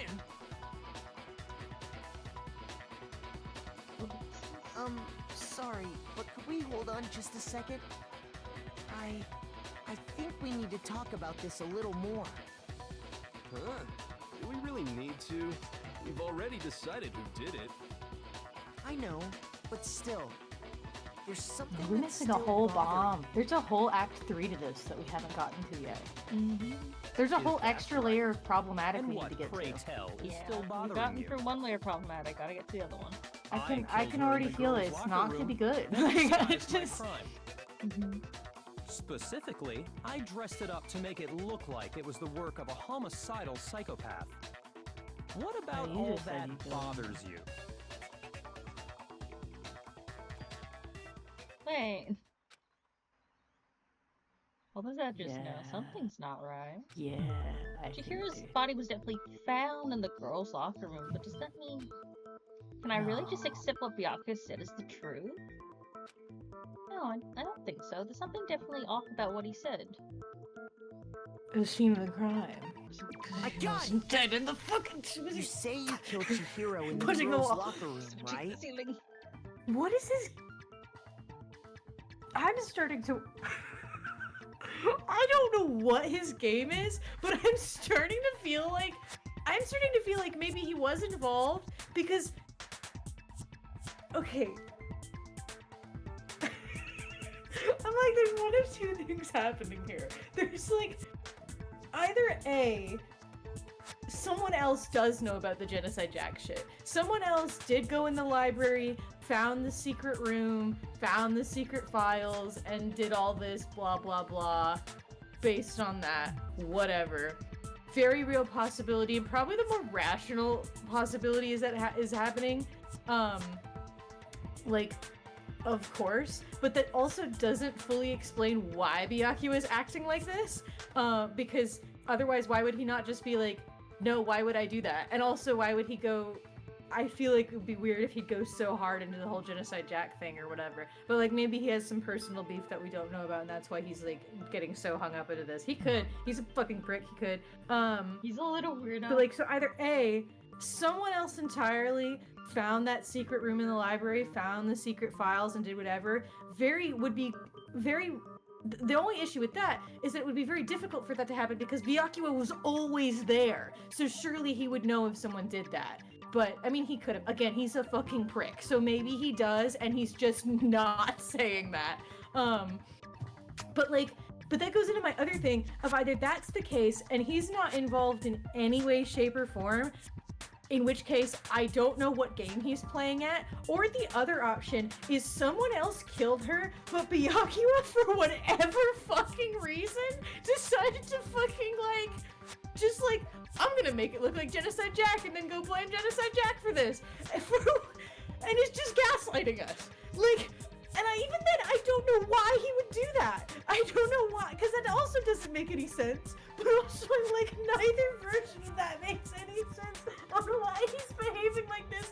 And both of them come down to, he is gaslighting us. And I'm like, what game is he playing? Because both versions of this involve him having to act extremely dumb in order for this to fucking, he is risking his own life by doing this for no reason, and I can't figure out why. Again, the more reasonable answer is he's just not involved at all, and but he has to be, because he did do that. He did encourage us, and he clearly did know Chihiro died, and logically, yes, he probably is the killer, but then just this happens, where it's he just said it was the girl's locker. So maybe this is us trying to unravel it and just break through his, fucking, thing, make him go Ace Attorney insane or whatever, do the full... But I don't know, there's so much left, I just feel again, the bombshell is about to drop, but hasn't dropped. So I'm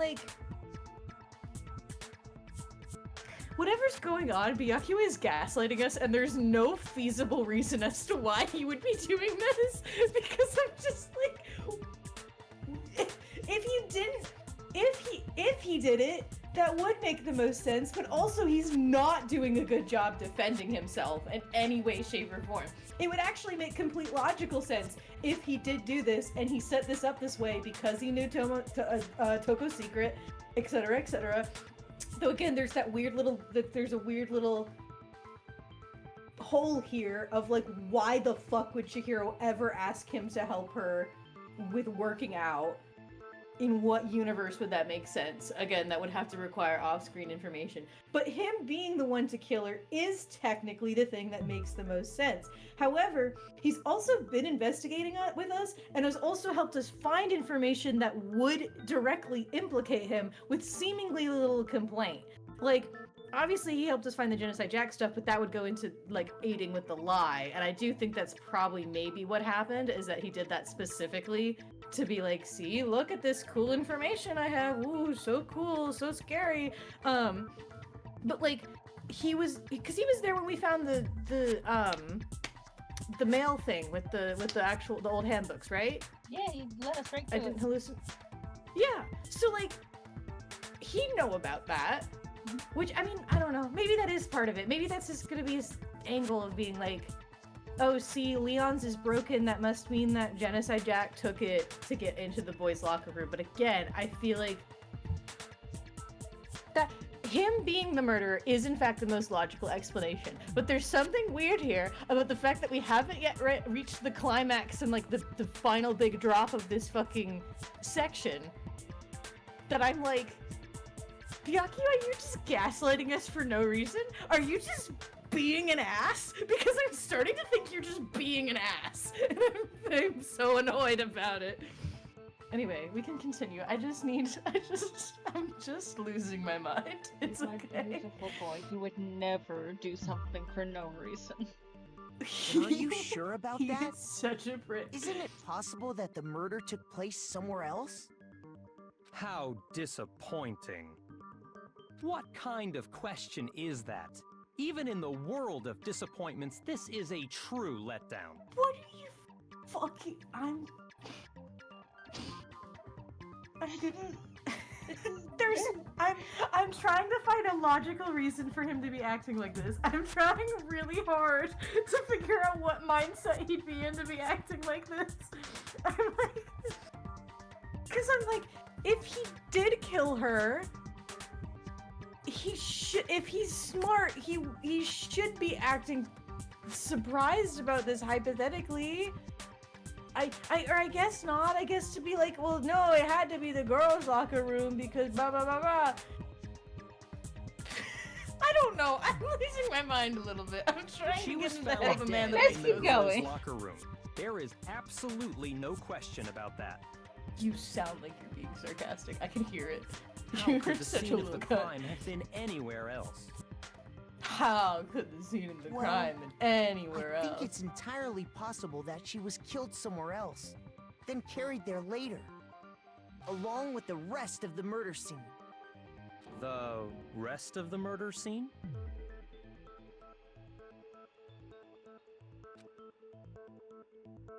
That was awfully specific.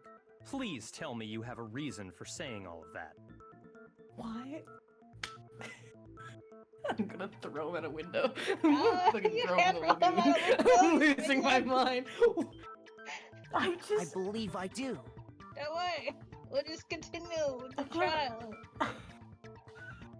I don't think, no, he has to be the killer. That's the only possible thing that makes sense, but I don't know. Let's go.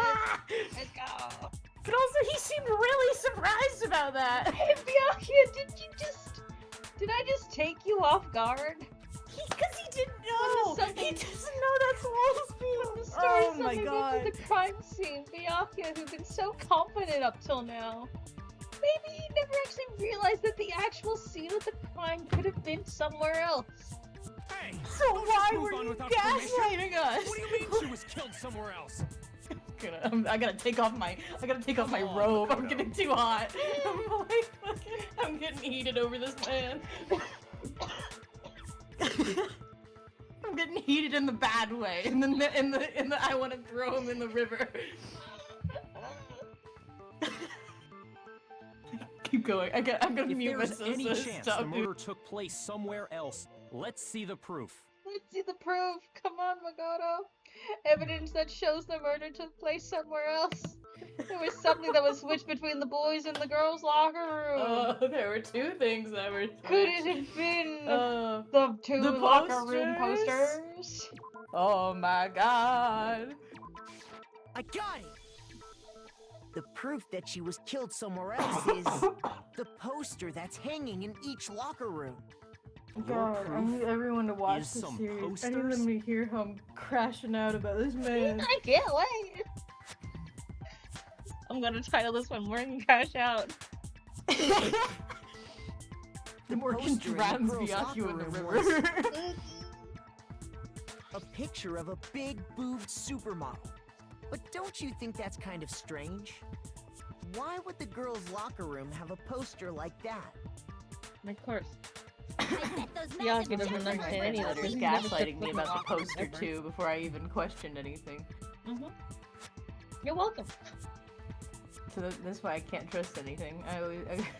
Listen, it was really funny to like look at the poster and be like, "Oh, Morgan's gonna catch on that immediately," and then Morgan just like did not pick up on it. And I even said like, "Wow, they fucking gender equality between the posters." And Morgan just like accepted it. Didn't question it. Listen, it was because it was again. I need to say things out loud immediately. I noticed it, but I was like, okay, well, we should investigate some things first, because I don't know. Maybe if we look closer, there's gonna be more details or something.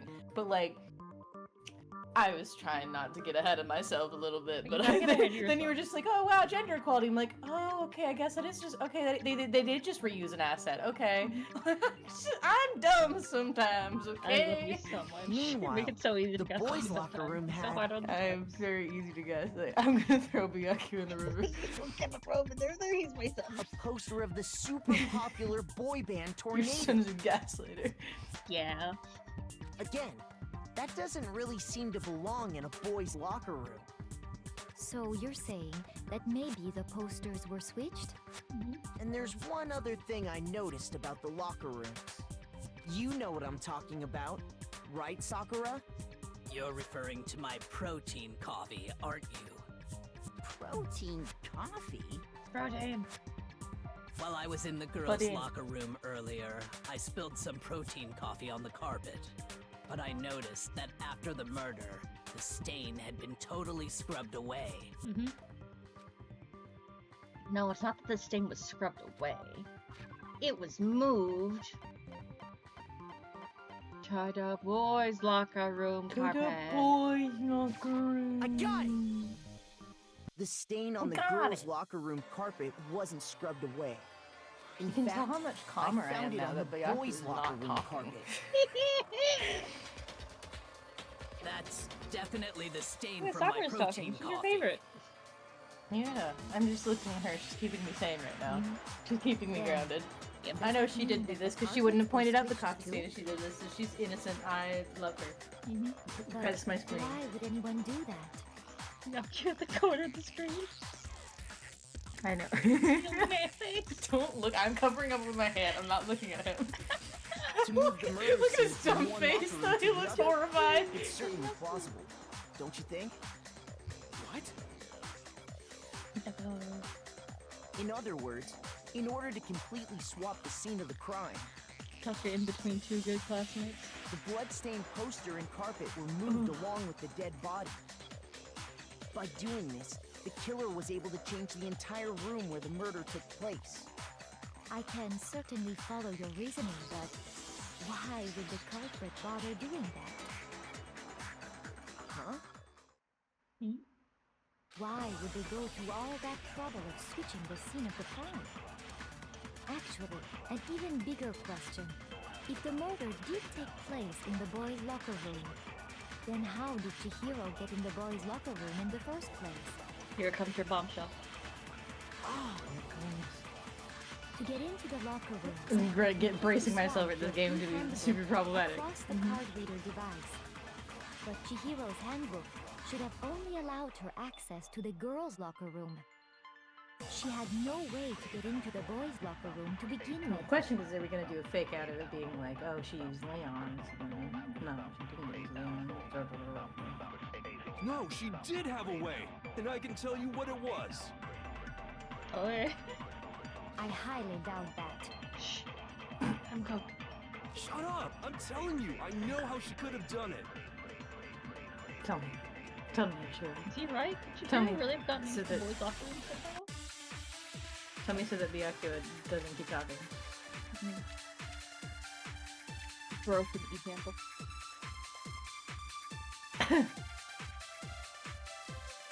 Is it really possible? fucking Jill over there. Could Chihiro really have gotten into the boys' locker room somehow? Ah! I got it! She must have hacked her e-handbook. She was the ultimate programmer, after all. I'm sure that would have been no problem for her. No, I don't think that's it. She used the thing that was in the main hall. Huh? What? I'm talking about about it? Leon's handbook, of course. No, that's wrong. Leon's handbook was broken. No, I don't think Chihiro used Leon's handbook. Chihiro couldn't. Why not? Broken. It's broken. Because Leon's handbook was broken.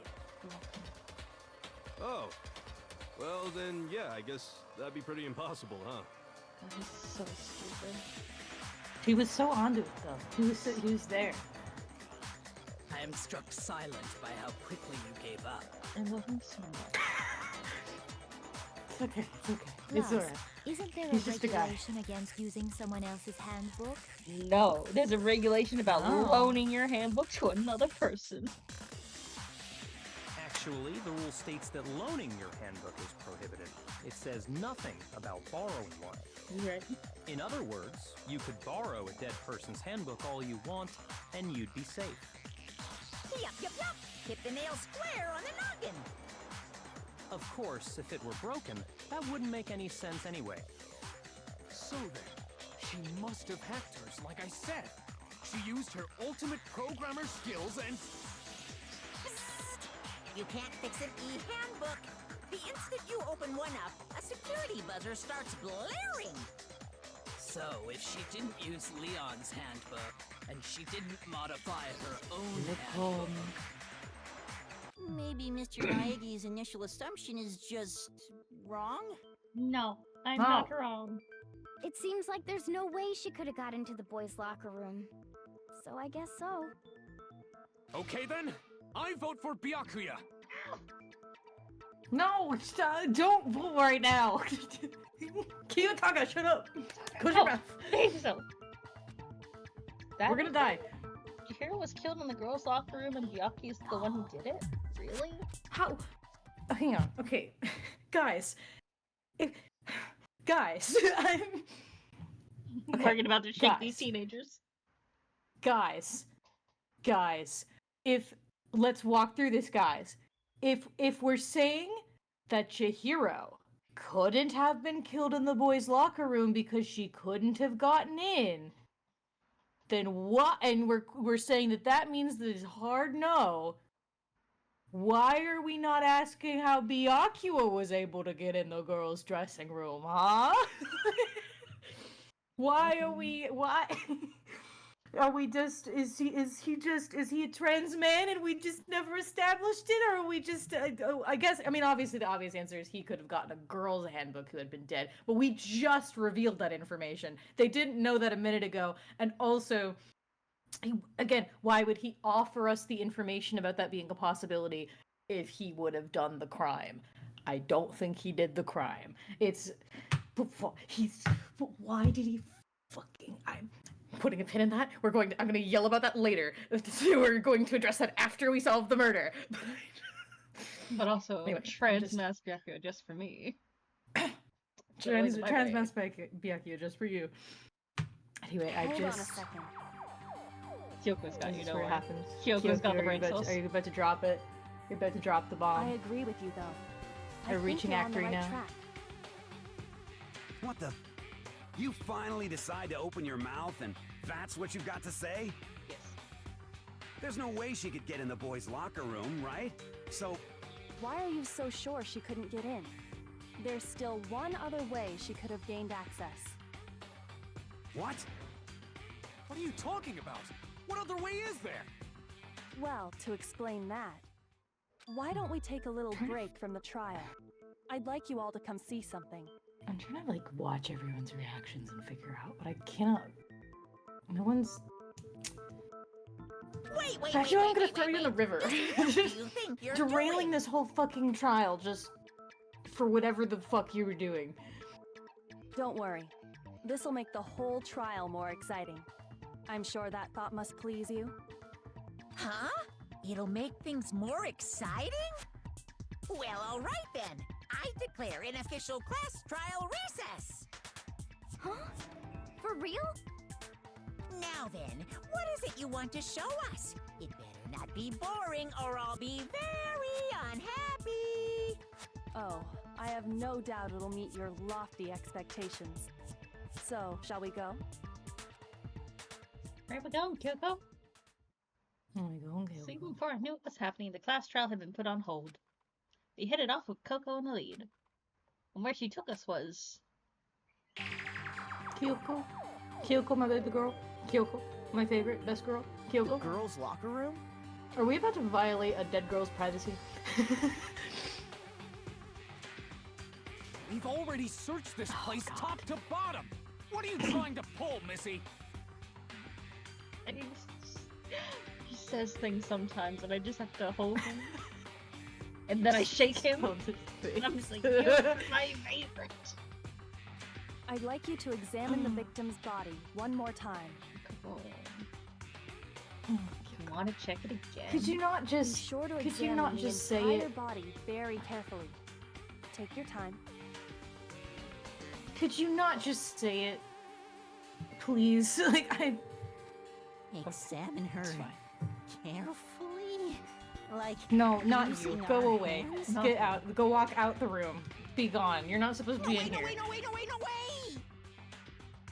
It's Go away. probably best if I don't run my hands all over a girl's dead body. It's not that I'm freaked out or anything, it's just based on religious grounds, you know? I love Hero so much. Very well. I'll do it. Sakura's got this. Thank you, Sakura. We have to you're move a this girl. forward. We gotta get through this. You shouldn't have to touch a dead body. Just let one of the boys do it. Can you all stop? It's just... A girl No, is it's dead, okay. guys. I think Chihiro would rather have a girl examine her. So just leave this to me. Sakura is so good. Sakura. Listen, I blame What is Kyoko this? for Some not kind of just secret girl on saying girl it out action? loud. Is that what you two are about? Jill, I need you to also walk out of the room. I need everyone who's not gonna be cool about this to leave the room. That's not it at all. Stop screwing around. Okay, here I go. I'm sorry, Chihiro. Please excuse the intrusion. Putting your hands together in a brief prayer, Sakura then began to quietly examine her body. Be sure to check her entire body, and I believe we will solve this particular mystery. Her entire body? I know you say that, but... What? This is... What is this...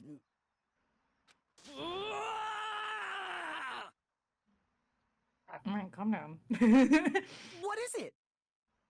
Not possible. It's not possible.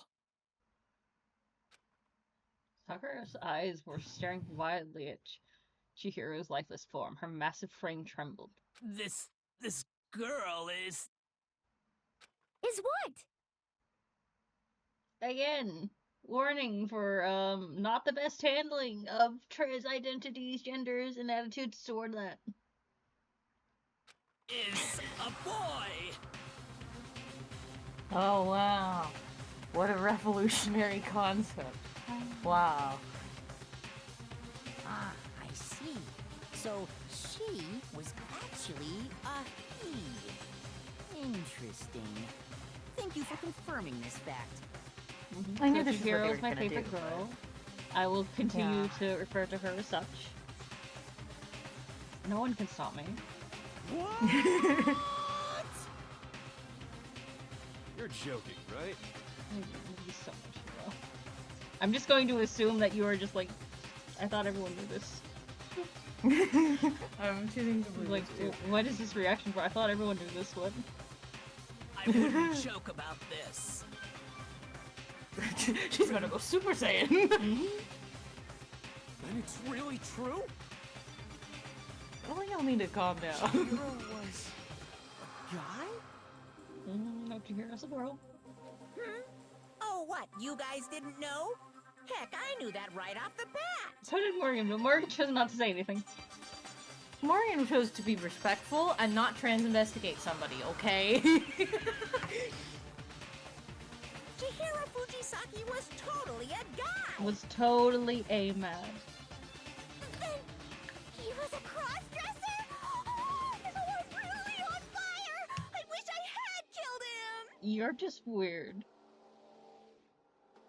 So that's what Kyoko wanted to show everyone, huh? Interesting. You could just said that, Coco. Yes. Kyoko, you that could just certainly you does could have make just things much more exciting. you could have just said, "Hey guys, have you considered that maybe like why couldn't like I know the reason why they're doing this because it's a typical like and I'm starting to wonder if I might know where Chihiro's story might be going in a certain direction upon thinking about some things, so I'm gonna have some complicated opinions, but I'm gonna save them for after the fully story tells itself, and then we can discuss it and talk about it later. But is there any reason why? Like, I knew they were gonna react like this. I knew it was gonna be a thing where the moment they find out, like, gasp, Chihiro wasn't biologically female, we're going to immediately start using he, him pronouns and immediately just assume that Chihiro was a guy this whole time. And, like, I knew that was coming, but also I am bothered because I'm like, and I know why, I know from a cinematic perspective why they would let this happen as a physical thing that we are, like, present for and see happen, but I don't understand why there couldn't have been a universe where Coco didn't go, like, guys, couldn't you have considered there's another option for how she would have gotten in there? How, Coco? And she goes, Well, because it's about like our notebooks are supposed to let us into the rooms of our listed gender, correct? Have we considered that Chihiro's listed gender was male and not female? And then like, if at that point a character is like, what? This is bullshit, and they're like, I'm gonna go see for myself. I'm like, but in this version, it makes Coco seem like she's encouraging the violation of a trans girl. Not even just a trans girl, just allowing the violation for a body just to prove a point. Like, Coco, like, I expected better than this, and I will be reprimanding you after class. So I'm just like, Coco, you're gonna have to go to the principal's office. Getting detention. Like, there's no reason you couldn't have just said this, and if people didn't want to believe you, then you could be just like, go look for yourself. Like, because she's a bit of a cold character, so I could understand if she was just like, alright, fine, you don't believe me, then go look. Dead body's up there. Go look for yourself.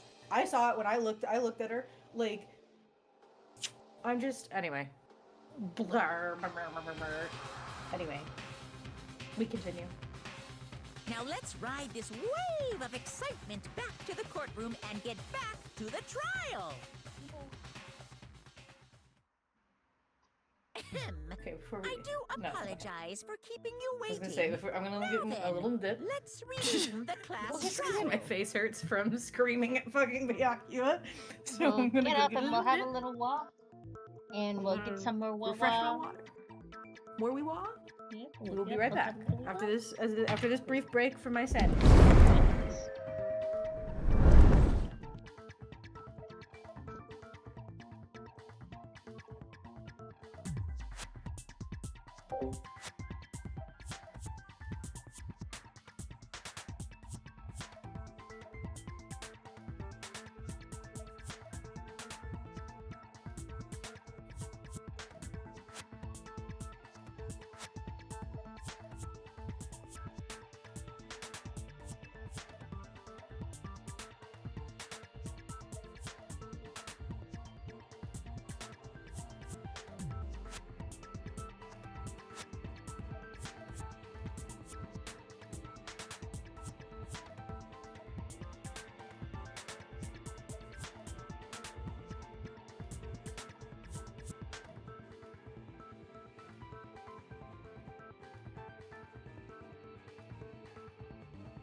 Tada!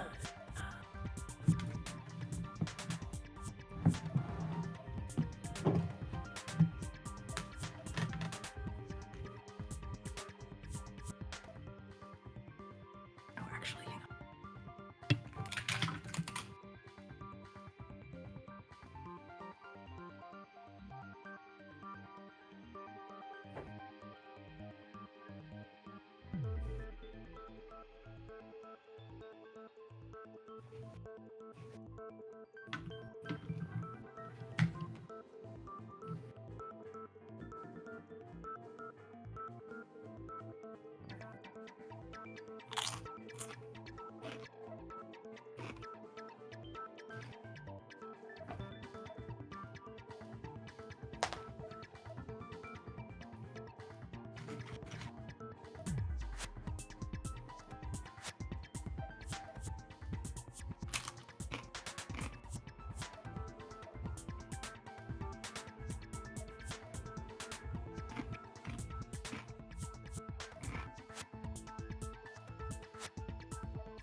Hello, Anna.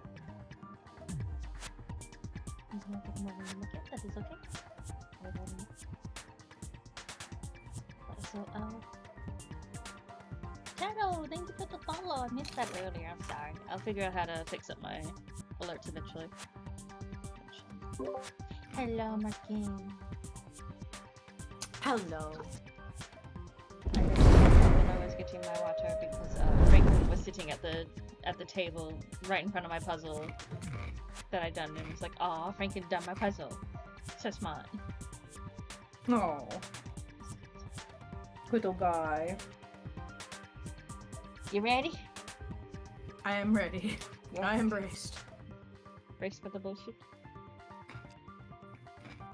Let's go. We've all just learned of the shocking revelation that Chihiro was actually a boy. Let's pick up from there.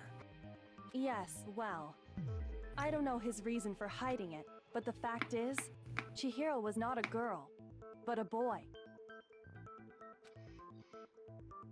Do you think Chihiro was AMAB? That never even crossed my mind. And because the victim was male, he would have had no problem gaining access to the boys' locker room. Assuming his handbook did, in fact, list his gender as male, then yes, that would be true.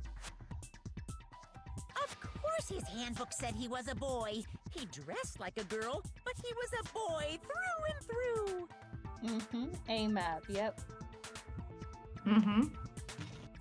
So then, there should be no issue with Makoto's initial assertion.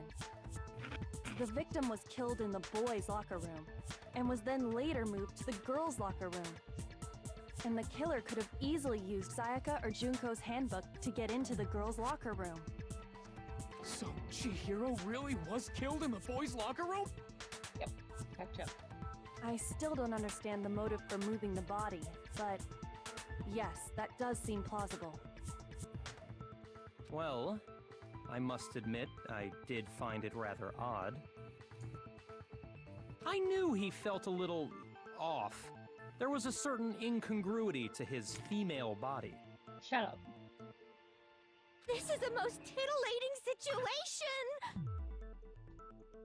Trans them to transmax violence. So now everything has been connected. All the mysteries have finally become clear. Okay, well, connected or clear or whatever. We still think you're the killer, remember? Yeah, bitch. You shut up. Very interesting. This has become very interesting indeed. Ah, he's off in his own little world. What about you, Makoto?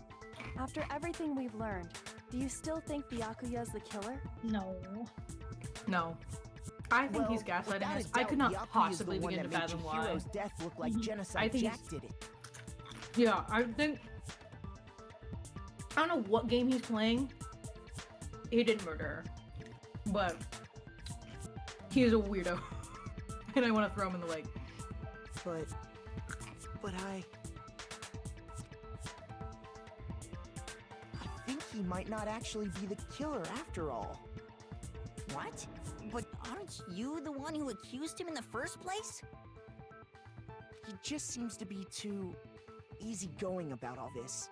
Like he's enjoying us solving the mystery.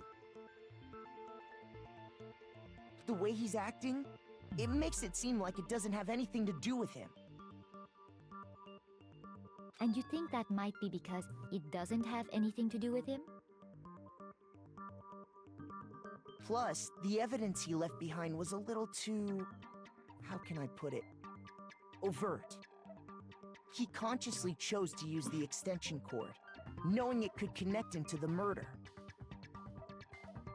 At least, that's how I see it. And Byakuya, when you found out the murder took place in the boys' locker room, it seemed to rattle you. And then again, when you found out Chihiro was actually a guy. Chihiro was actually a mafia. If you really were the killer, that stuff wouldn't have had any effect on you. So that's your thinking, huh? Well, it bothers me that you don't have more concrete reasons, but it's fine. I guess I'll mark it as correct for the time being. Mark it as correct? He's right. I am not the culprit. I just happened to come across the corpse in the girls' locker room and decided to alter it. Are you fucking with us right now? Why? God. Throw him out.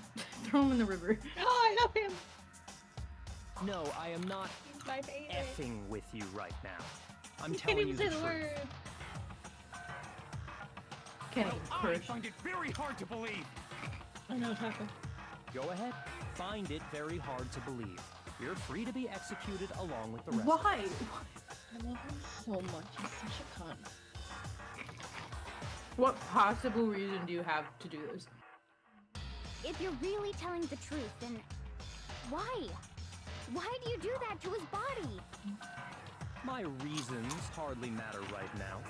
Uncovering the culprit is much more important, wouldn't you say? Now then, if it wasn't me, who was it? Well, I don't think I can say for sure without talking about it a little more. We're seriously gonna keep going? We're all good, aren't we? I thought it was clear Byakuya did it. No, Quiggy. No, I'm with Makoto. If there's any doubt whatsoever, we need to explore every possibility. Okay. Because if we're wrong, we all die here. That's true. Very well then.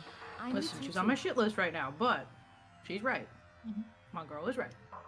Damn straight. Count me in. Do you not have a mind of your own? No. Of course No. I do. What am I, an ant or something? Anyway, let's discuss this all as a group. He does one have a more mind of his time. own, and his We mind still have agrees time with to me. make our So, decision. suck it. That's very true. Our lives are all on the line. Excellent. Then shall we resume our game of hide and seek? Sure. But if Byakuya didn't do it, then who's the real killer? Who murdered Chihiro? There's one thing that we know about the killer. The killer was able to gain access to the real murder scene, which means... A killer is a guy. a killer is lying. I'll be honest though, I truly am at a loss. I need some kind of bombshell to tell me who this is, because right now I'm currently puzzled. But we'll find out. Since the I'm crime gonna have to scene figure was it out. Since the crime scene was the boys' locker room, you would need a boys' handbook to get in. Since Leon's handbook... So long as I can get it. Sorry, go ahead. No. The killer would have had to use their own. the longer I can get it, a second before the game tells me what it is, I win. Exactly. In other words, it would have had to have been a guy. That's still not enough. We need to find some more clues. Or plot twist, another character here is trans femme. Ooh. Let's count. Isn't there a single clue that might lead us to who did it? Well, clues are one thing, but did nobody get a look at the killer? I'm sure if someone saw the killer, they would have said something by now. Perhaps someone saw the victim at some point. Even that might be enough for now. Yeah. All we need right now is any kind of new info. It's over. It's all over. You're such a You want to know who saw the victim? The killer! And only the killer! And it's not like they're just gonna turn themselves in. Game over, man! Game over! Such a drama queen. No! Not game over! Come on. Damn, it could be any of those. I'm going to guess it's the killer, only Isn't the killer. there a single clue that might lead us to who did it? Well, clues are one thing. Because she did see Chihiro before Did nobody get a look at the killer? I'm sure if someone saw the killer, they would have said something by now. Perhaps someone saw the victim at some point. Even that might be enough for now. Yeah. All we need right now is any kind of new info. It's over. It's all over. You're such a drama You queen. want to know who saw the victim? The killer. And only Go on. Go on. No, that's wrong.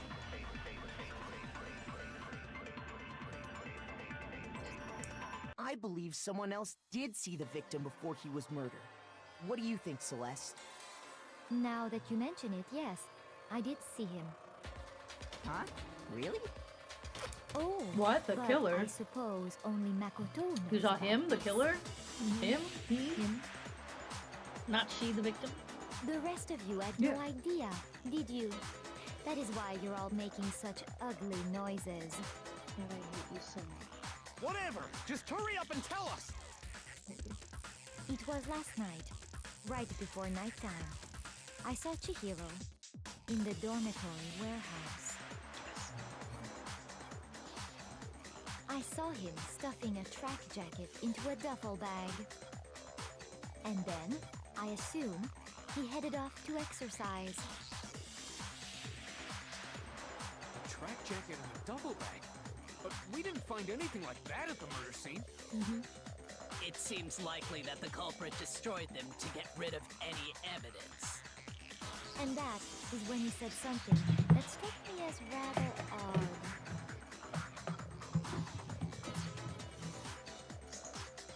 Well, I better get going. Kind of in a hurry. Chihiro told me he was in a hurry. He was in a hurry. But why would he be in a hurry? Only if someone were waiting for him, I should think. So, Mr. Fujisaki was on his way to meet with someone, and then they were going to work out together? But Hina and I had invited him to exercise with us plenty of times, and he always declined. Probably because he was afraid you'd find out the secret he was hiding, right? Yeah. She's trans. And she couldn't Which even means got that in the conversely, girls' he locker must have trusted whoever he was meeting with very much. Enough so that he was willing to risk his secret being revealed. What a marvelous friendship! The point is, whoever he met up with is the culprit, right? So we just gotta figure out who it was. But knowing what we know, I can't even guess. No. You already have what you need to make the connection. Huh? Do we? You know who the killer is. Do I? Seriously? Who is it? Who's the killer? Think back to the track jacket and duffel bag the killer disposed of. Focus on the details of these items, and it should become obvious who was waiting for him. Are you sure about that? You really think we can figure out who did it based on 2 pieces of evidence that we don't have? What? You want to track down some fingerprints or something? Even if we had the equipment for that, we wouldn't know how to use it. As was noted, the evidence is already gone. There's nothing to get fingerprints from. Maybe, but we can make certain inferences if we just take the time to talk it out. Easy for you to say. This is part of the thing where I know the answer to the solution, but I don't know how we get there.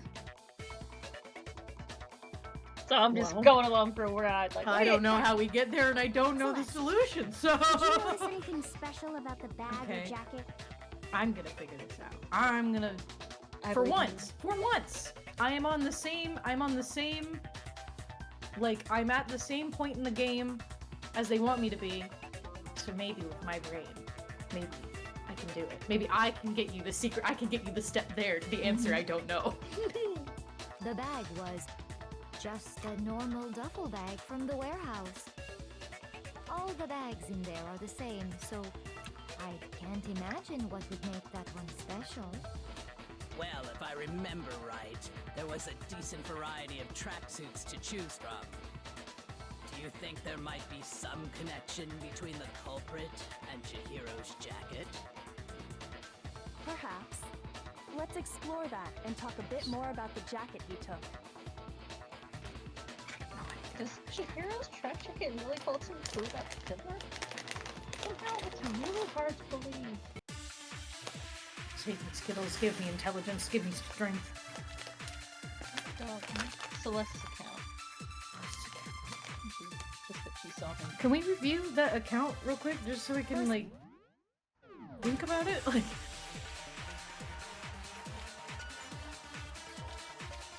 Because if that's exclusively what we're talking about... On the night of the murder, right before nighttime, Chihiro spotted leaving the warehouse. It seems she was stuffing some blue exercise clothes into a duffel bag. Presumably she was on her way to exercise, but the clothes were not found at the crime scene. Celeste has not told anyone other than the photo about his encounter until now. It could also be a thing where, like, a contradiction in this testimony needs to be flopped up, so we're gonna have a fun time. He was on his way to go exercise. What? So next we have to ask, she wasn't wearing it. Choose the specific tracksuit that he did. What do you mean, the specific tracksuit? I got it! He picked that tracksuit because it matched the one the culprit was wearing. So, what you're saying is, the killer was wearing the same blue tracksuit as him? My tracksuit is black. I don't even have a tracksuit. Because exercising sucks. I have a white tracksuit personally. I got it from the warehouse, if you must know. Did any of that really help us get any closer to figuring out who the We didn't mention is? the color, did we? We didn't mention the No color. way. Not a chance. You heard him, right? What he just Mondo. said without even realizing it? Mondo, my guy. He's right, what he said just now is really odd.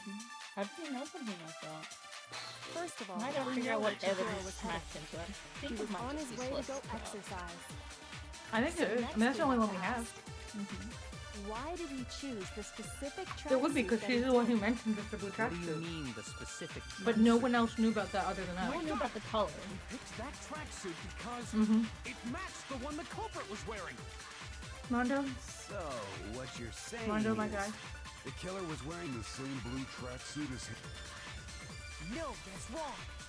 Mondo, I trusted you. Mondo. Hold on a second, Mondo. What did you just say? Huh? What'd I say? Mondo, I trusted you. Mondo. When Celeste My testified guy. a few minutes ago, she My said, man.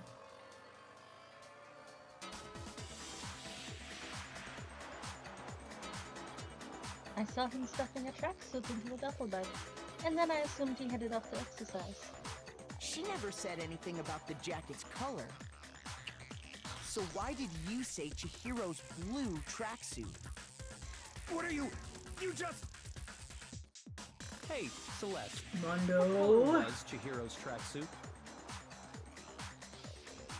As a matter of fact, it was blue. And before we began the trial, did you tell anyone that? The only one I told about any of this was you. Then, Mondo, how did you know what color Chihiro's tracksuit was? But because I just... Mondo, my guy. My God, I'm putting my hand on your shoulders. I'm digging my nails into your shoulders. I fucking trusted you, man.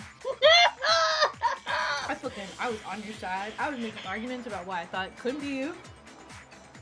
My man.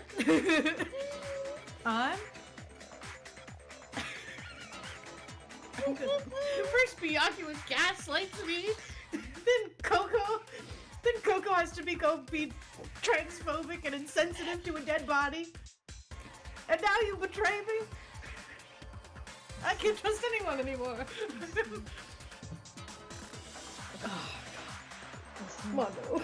I just think it's really funny that he gave himself away like seconds after they found Chihiro's body and you just didn't notice. And I was just like, what did he say? He called Chihiro, he said, you know, the guy's always been very hung up on being, you know, on strength and things like that.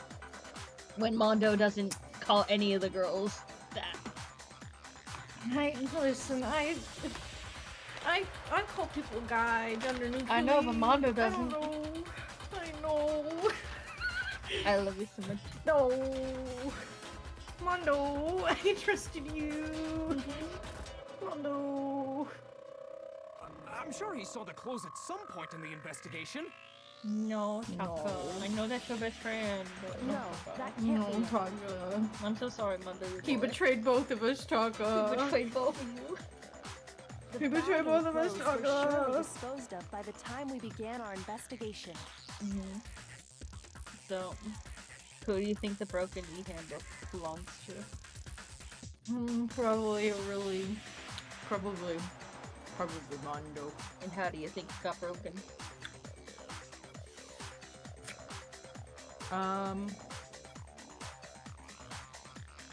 Presumably while throwing stuff away? No. What really stupid thing did Mondo do with all his clothes on? He went to sauna and he did a dumb thing with his dumb best friend. Yeah. But he's now betrayed. He's now betrayed! And is going to be murdered in front of. Known what color the tracksuit was. Is if he saw Cherry with it before he died. That's the only possibility. Cherry? We shot Cherry with it? Are you talking about Chihiro? Yeah, Jack loves giving people nicknames. I love that for them. I can tell. Big Mac. Did you see the tracksuit or didn't you? Can you put your tongue away? No. Just by chance. I just happened to see it last night.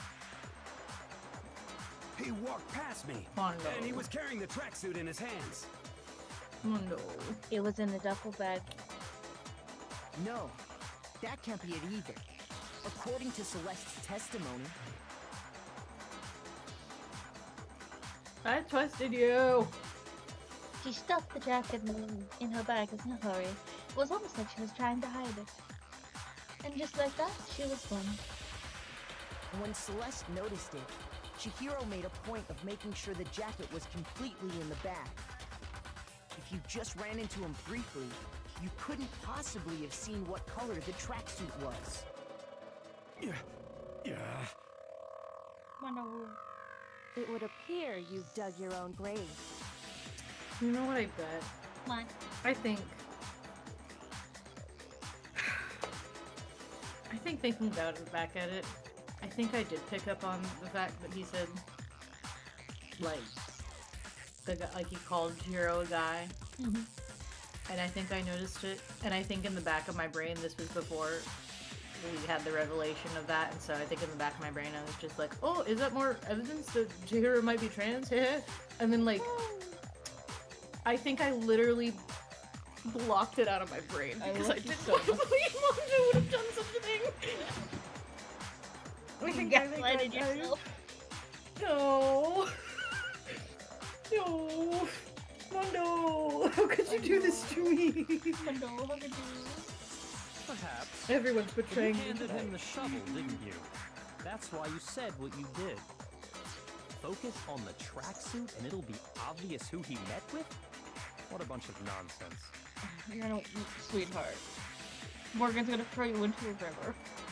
I'm gonna throw you to— I don't fuck with me, Byakuya. I'm on the edge. Ah, now I understand. It was all one big bluff, wasn't it? Your true intention was to draw a slip of the tongue from the culprit. That's why you said you knew who did it, to put them on edge. That's right. However, Mondo was my target all along. I had my suspicions about him from the very beginning. But why? What made you so suspicious? That's a good question.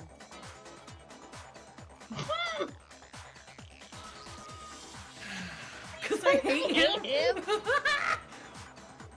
Oh, the way he talked, I guess, probably. There was a certain turning point that tipped me off. Yeah. Maybe you didn't notice it, Mondo, but you tend to refer to men and women differently. Yeah. You only call guys dude. For girls, it's chick. And after he was killed, you happened to refer to him as dude. Yeah. Once I picked up on that, it occurred to me that Mondo knew something we didn't. Your dude was obsessed with getting strong.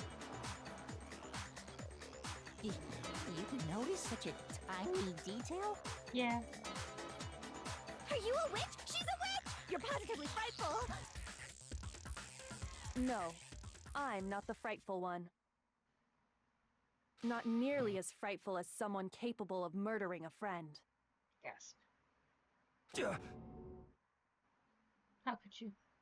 You're gonna make my son cry. You're gonna make my Blorba weep. Mondo, was it really you? Did you really kill Chihiro? I didn't kill anyone! You've been all over me, judging everything I say, putting words in my mouth. What gives you the right to treat me like a goddamn criminal? Yeah, he would never do something like that. This is a false accusation. Oh, my sweetheart. My sweet baby boy. My sweet Blorbo. It's true. My reasoning on that is pretty shaky. That was fast. Well, this does present us with a problem. It seems we are all out of leads. My time has nearly come. That's what my little ghost friend is telling me.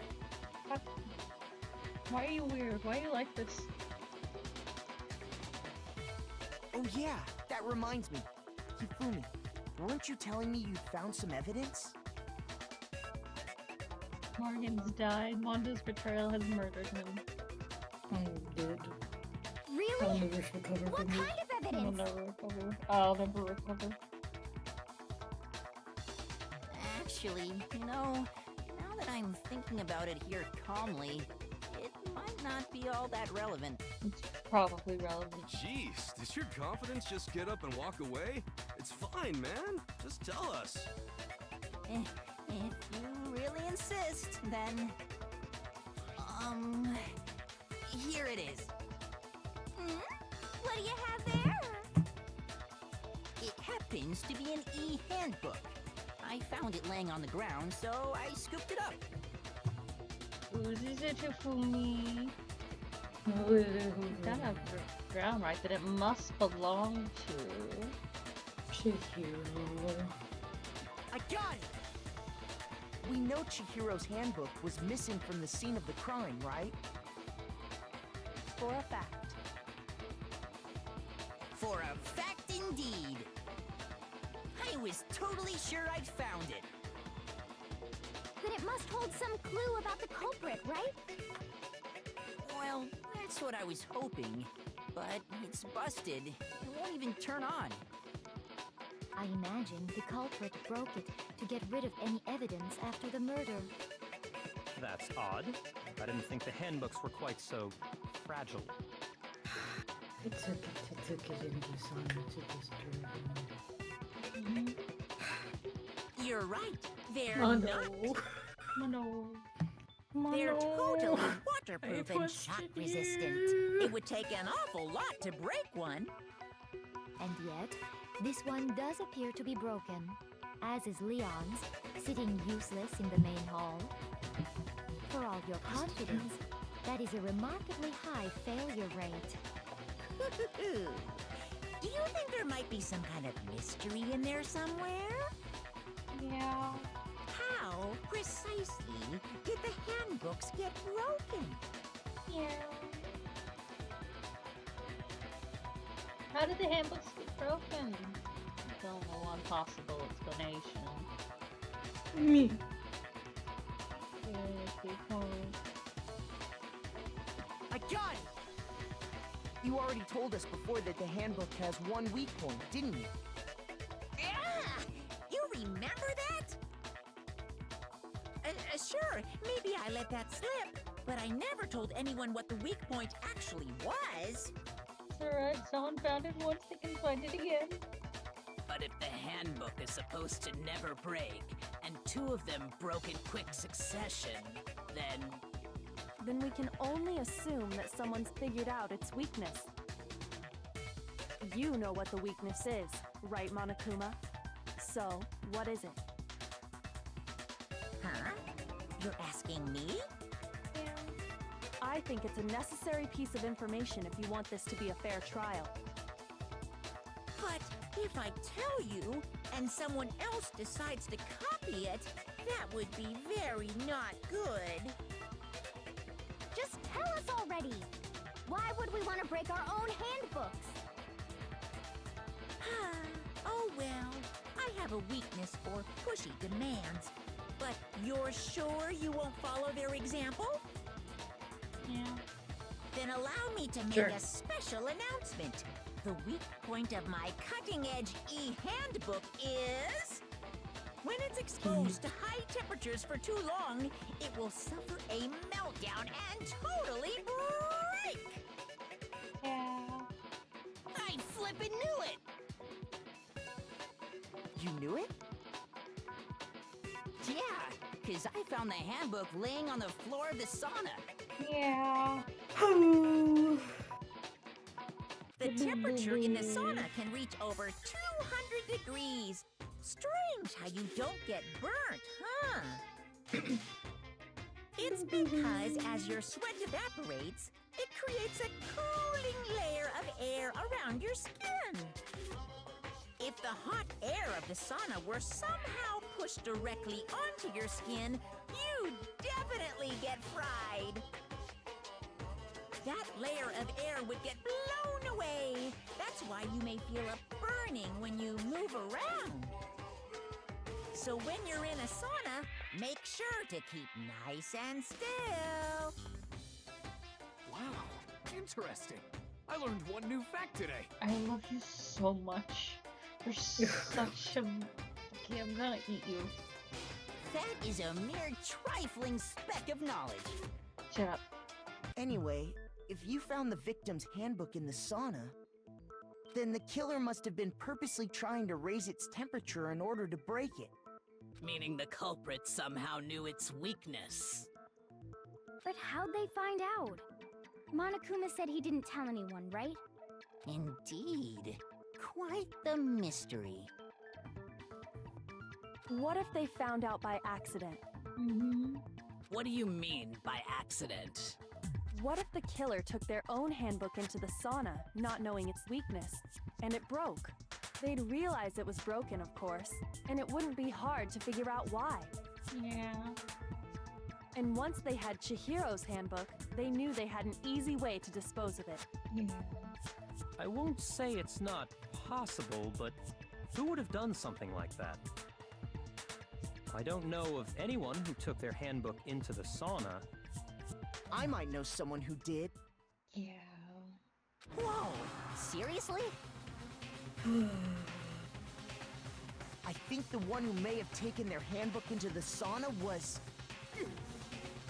I'm gonna cry. I'm gonna cry for him. And Morgan's just devastated. I'm with him. Taka! Who might have brought their handbook into We the are sauna. the same. I sit with you in solidarity. Had to be the one who wore all their clothes into the sauna. It was... my poor boy. Mondo. Here's my answer. Mondo, your handbook got broken in the sauna, didn't it? What? Why? Why do you keep accusing him? Mondo and Taka had an endurance contest in the sauna not too long ago, remember? Yeah, that's how they became best friends. And for the contest, Mondo just so happened to keep his school uniform on. But little did he realize, he'd also left his handbook in one of his uniform pockets. And when it was all over, Mondo discovered that taking your handbook into the sauna could easily destroy it. No, wait, hold on. You've got it all wrong. He would never kill. I don't accept this. Show me the proof. The actual solid proof. Sure, Mondo. Show us your e-handbook.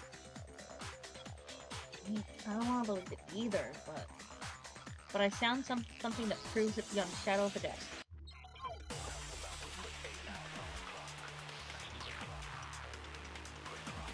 Broken e-handbook to heroes e-handbook. Let's test Makoto's assertion. If what he says is correct, then Mondo, you broke your own handbook. In other words, if Mondo's handbook is actually broken, then that proves that what Makoto said is right. Well, my goddamn handbook works just fine. See? Look! Makoto was wrong after all! Mondo wouldn't hurt a fly! Sweetheart. What do we have? We have the broken handbook, we have the hero's handbook, and we have the card reader.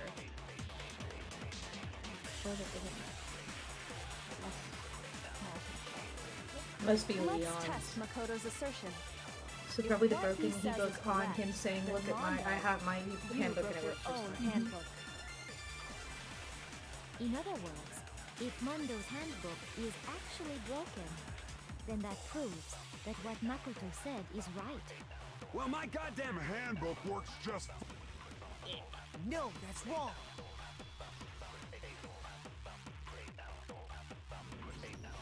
Mondo, the handbook you have right now, is it really yours? Shells.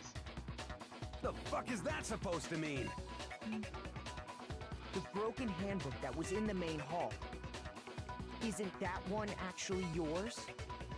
Yes. What the heck are you talking about? What I mean is, I think Mondo swapped his handbook out for one that actually works.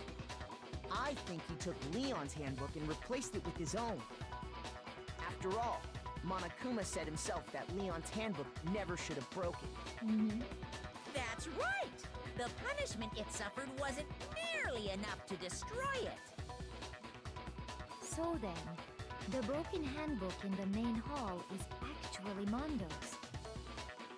Which would mean that the handbook Mondo has right now is actually Leon's, yes? But doesn't that violate the school regulation that says loaning out your handbook is prohibited? No. Asahina, we covered this earlier in the trial. Well, here's how I look at it. There is a rule about loaning your handbook to another student, but if they're dead, they're not a student. It's kind of a gray area, I admit. But no worries. If anything, it just makes things more interesting. As such, I decree that exchanging handbooks with a corpse is not a violation of the rules. That's very nice of you, thank you. Well, Mondo, if I'm wrong about this, you're welcome to say so. I'm happy to admit I made a mistake, but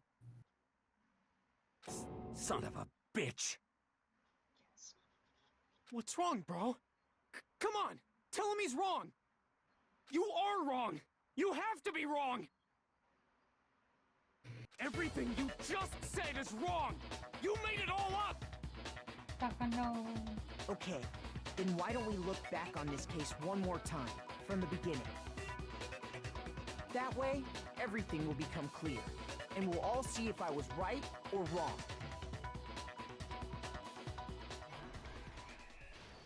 Okay, here we go. I got goodness. Byakuya being a weirdo.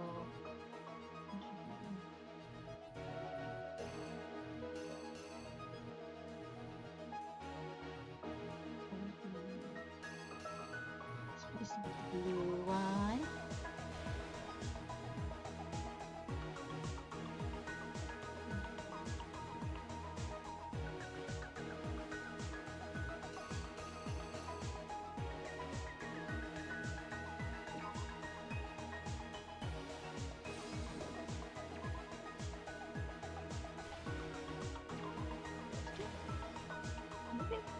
Yeah, I think so. It's like looking at the girls but going to the guys, I guess. We'll see. Yeah. Yeah, I think it is.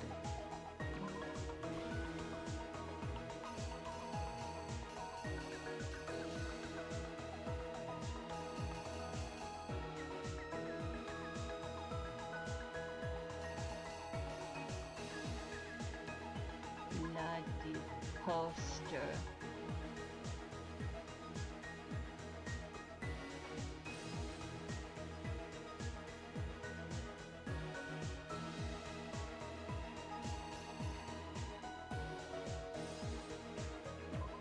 Oh, wait. So I think, yes, that one, I think. But no, I think maybe that, because the in-card reader I see, I think maybe go back and switch the girls, like, maybe swapping the girl and boy locker room and like showing Chihiro walking to the door and scanning the card. I think, maybe. Yeah, and then, because maybe the girl one might show up later for where the body was taken, kind of a thing. Yeah, and that one I think is peeling the poster and I think picking up the card. No, he already picked up the card. I'm gonna leave these for Could have Byakuya being a little freak. Yeah, it could be Byakuya being a little freak.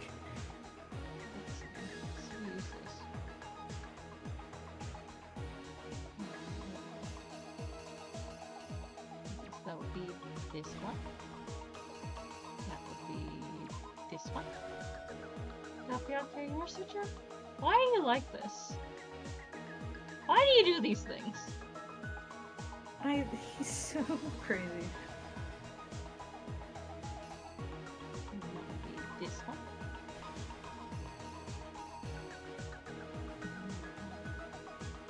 Setting up the minor scene.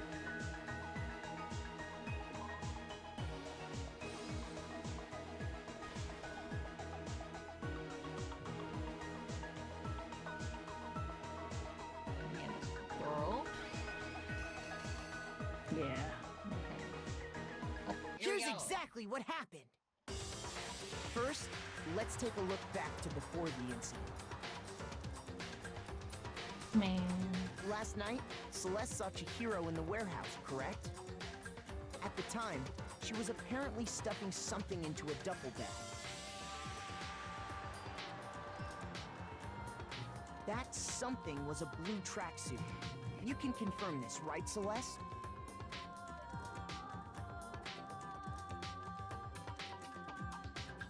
With bag in hand, Chihiro headed out, even though it was officially nighttime. Nighttime. She made her way to the locker room, specifically the boys' locker room. But how could the victim, who was apparently a girl, access the boys' locker room? Damn. It might be the holding up the Maybe card, I need to split those around. Yeah. Here's exactly what happened. It's nice that it brings us back to this With bag in hand, Chihiro headed out. It's officially my time. She made her way to the locker, but how could the victim? There we go. Simple, because Oh yeah, she that is an open was door, not a really closed he. one. That's right. Which is why he was able to use his own e-handbook to gain entrance to the boys' locker room. Once inside, he met with someone there. And the person he met was the one who killed him. I can't believe they killed her. Can't believe they killed her. It seems likely that the killer grabbed the nearby dumbbell, approached the unsuspecting Chihiro,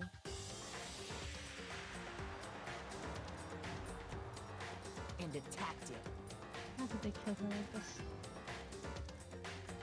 And that's where the bloodstains on the poster and carpeting in the boys' locker room came from. Damn. That poster girl looks horrified. She does. It was likely in the heat of the moment. The body was arranged, but the murder itself felt unplanned.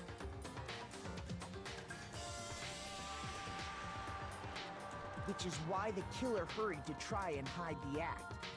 First, pulling up the bloodstained carpet. Then, removing the bloody poster.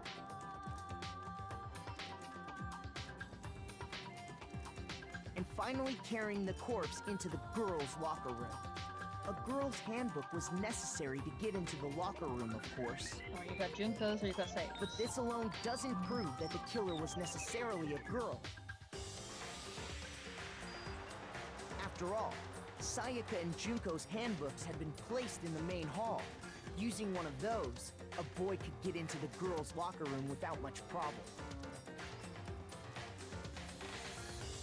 And that's exactly how the killer did it. Dun dun. Dun dun. With the carpet and the poster they brought with them, they got to work. They changed the layout of the boys' and girls' locker room in what you might call a crime scene switch. That could have been the end of things, but no. Byakuya discovered the body and decided to intervene in the situation, making things even more complicated. This is a problem. And for what reason? Don't worry about it. And for what reason? Don't worry about it.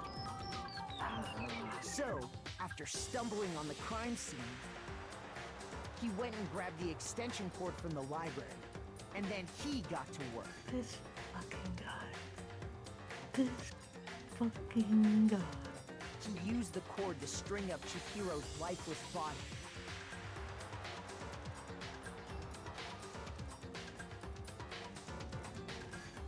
Then, using the victim's own blood, he left a grisly message there at the scene of the crime. He wanted to create the illusion that Genocide Jack was responsible for the slaughter.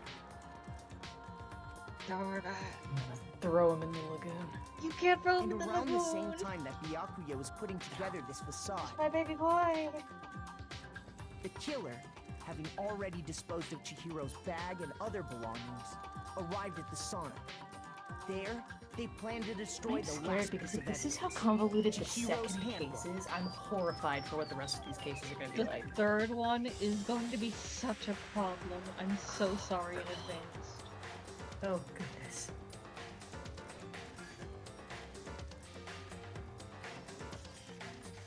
And just as the killer expected, the steamy sauna was enough to ruin the electronic gadget. Somehow, the killer knew that the handbook couldn't stand up to the heat of the sauna. And the reason they knew that is because the sauna had already wrecked their own handbook. And that's how it all played out.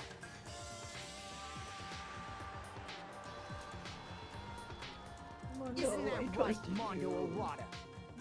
Mondo, I twisted you. I cannot believe this.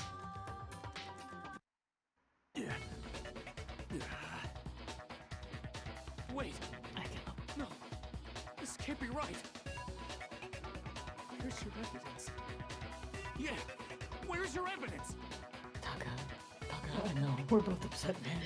I know we're both We're upset, but crying over there. what else do you need?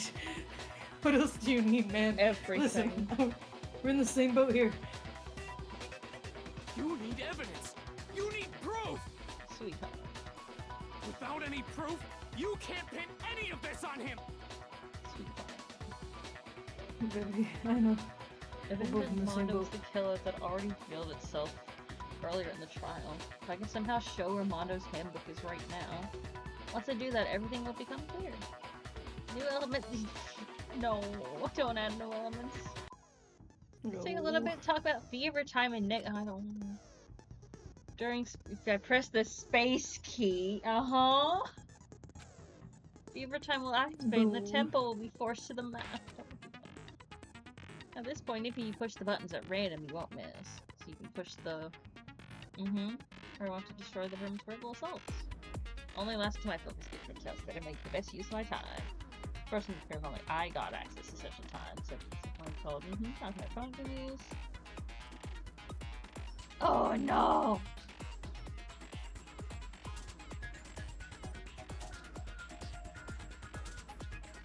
Oh goodness. Okay, let me figure out how do I do this part game. Oh, fuck, I don't think you. Okay. Show me some evidence. You're wrong. I won't listen. I refute you. False. Show me some evidence. I won't listen. False. I refuse to vote. Show me some evidence. You're wrong.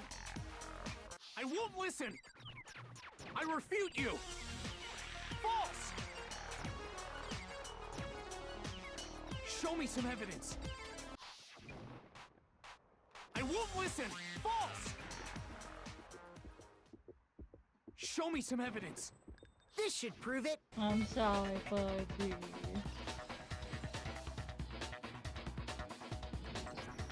If my thinking so far is right, I'm sorry, my guy. Mondo must have replaced his broken handbook with Leon's. In which case, we can just check each of our handbooks right now. Once we do that, we'll... We don't gotta do that. Huh? Yeah. I did it. I killed him.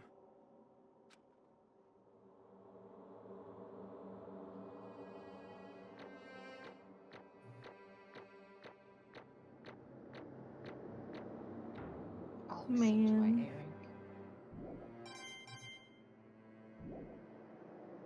Bro, what are you saying? I got no choice, man. After hearing all that, I gotta just give up. Go ahead, Monokuma. Get it over with. Ask for the goddamn verdict. Roger that. Wait! Hold on! Taka, No listen, waiting, I know, no bud. holding on. Listen, my guy, I know it's painful. I know it hurts. But we gotta accept the reality here. Time for the moment we've all been waiting for. Grab your lever and give it a yank! Yeah. Who will you elect as the Blackened this time around? Will you make the right choice or the dreadfully wrong one? What's it gonna be? What's it gonna be?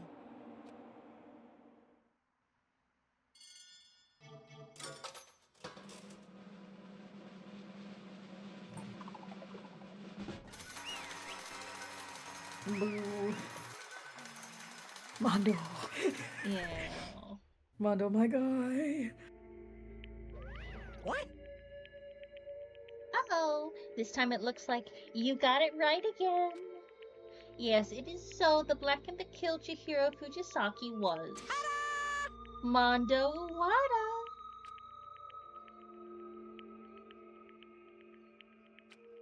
Unbelievable. In case you're wondering, the vote was not unanimous. Kiyotaka chose the wrong answer. You're treading very close to the danger zone, Mr. Ishimaru. You need to be more careful. I refuse to believe it. There's no way you would kill someone. Sorry. Sorry. What is this? Why are you apologizing? Taka, my god, Taka. Why? Why?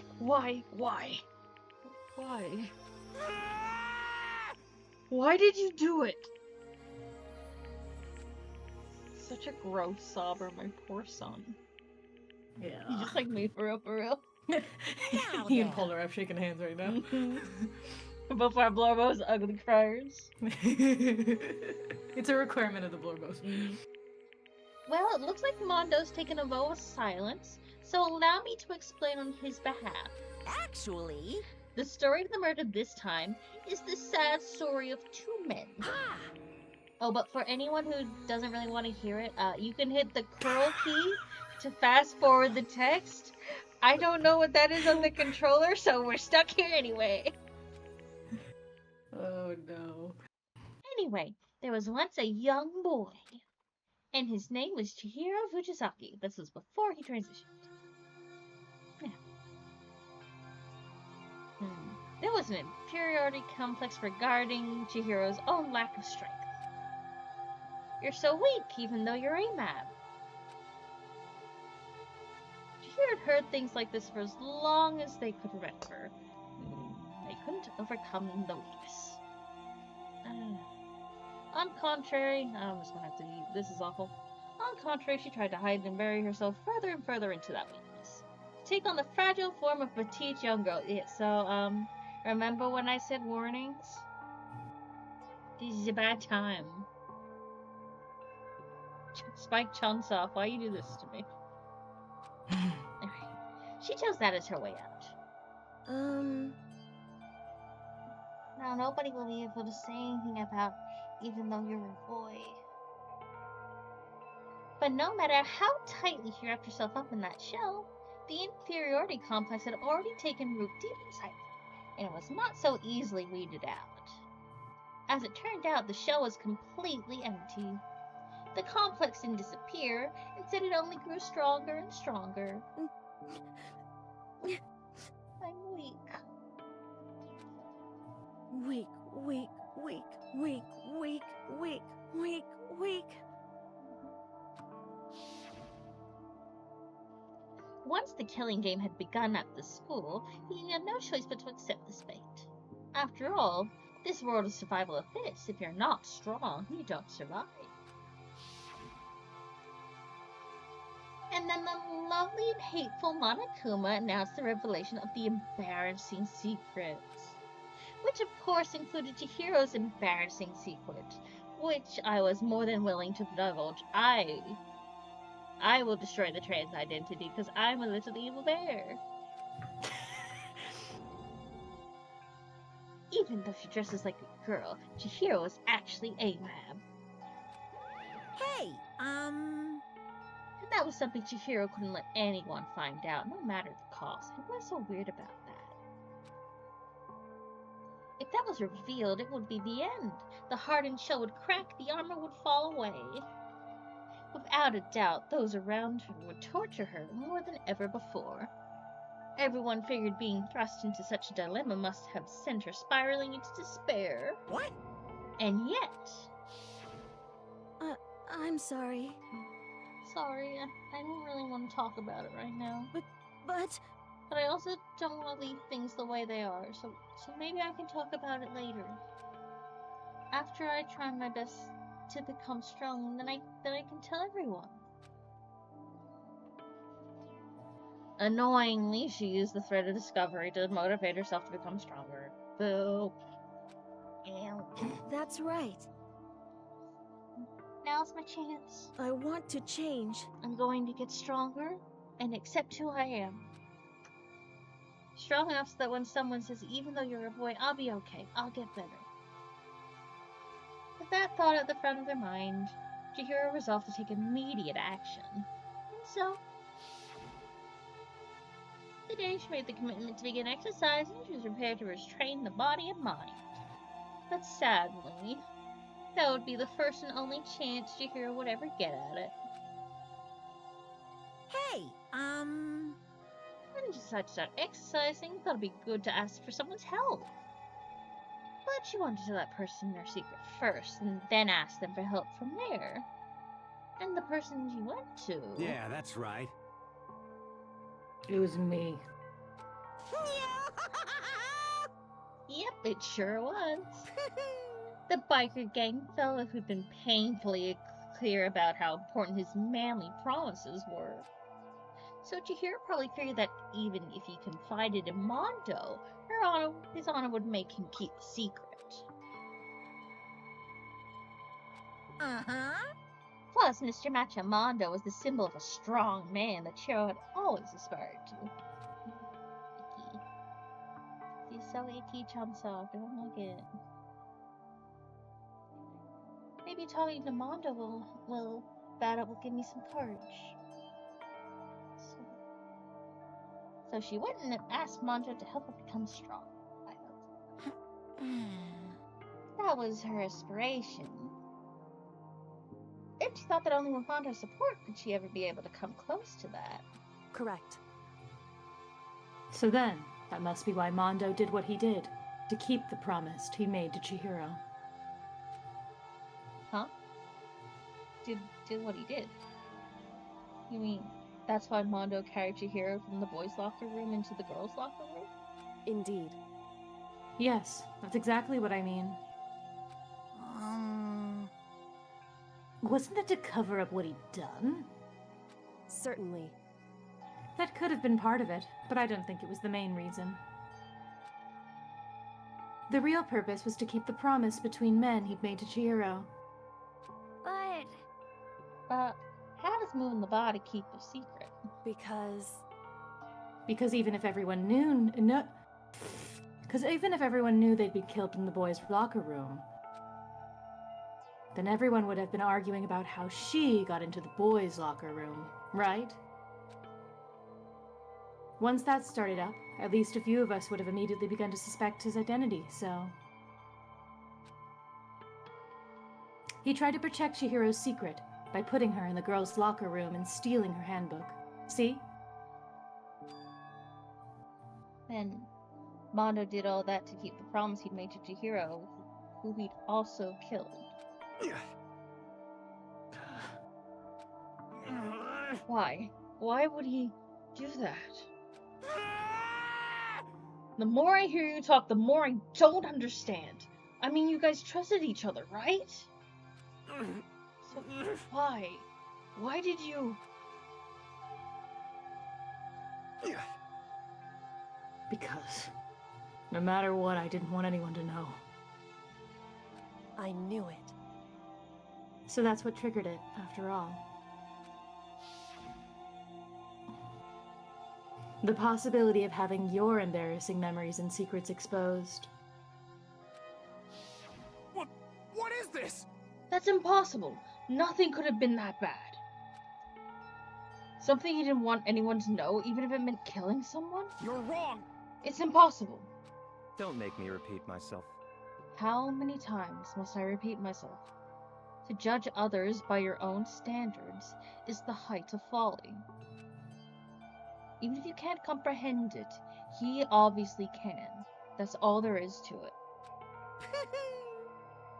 Well, while we're on the subject, why don't I tell you? The embarrassing memory, the secret he didn't want anyone to know. Hey, You know what Mondo did? He killed his own brother.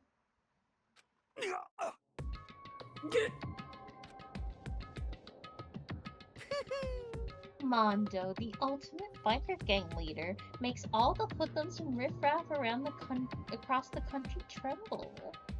But the only reason he had the chance to join a gang in the first place was because of a certain someone.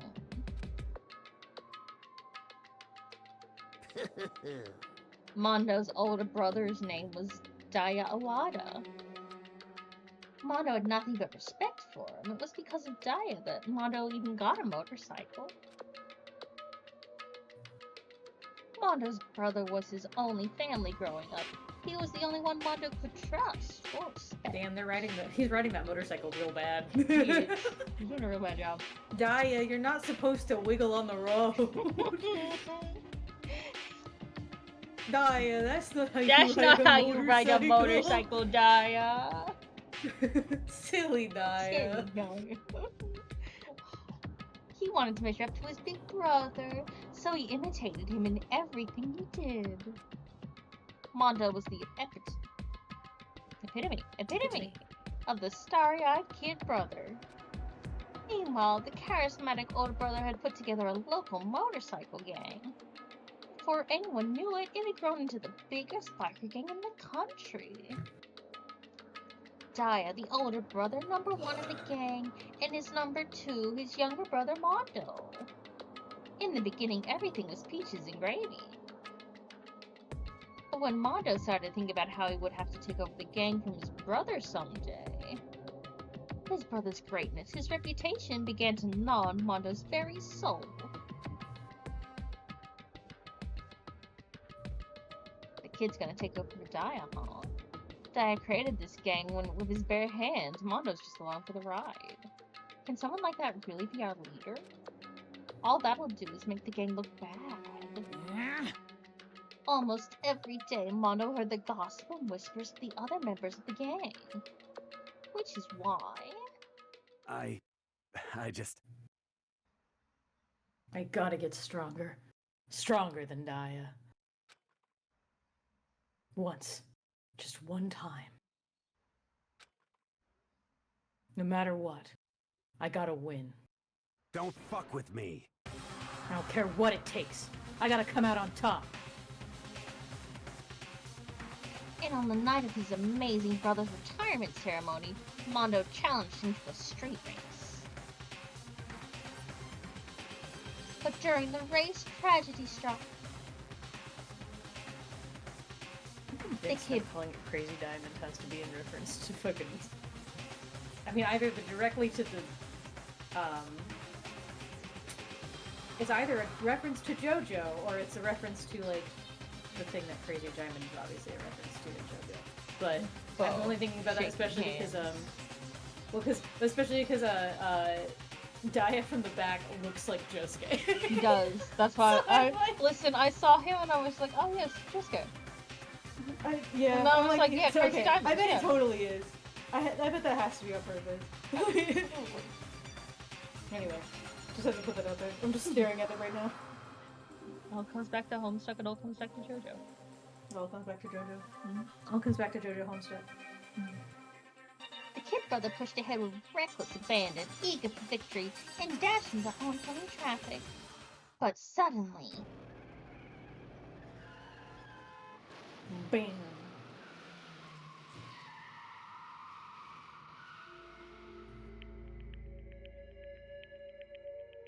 Laying in his kid brother's arms, the older brother delivered his final words.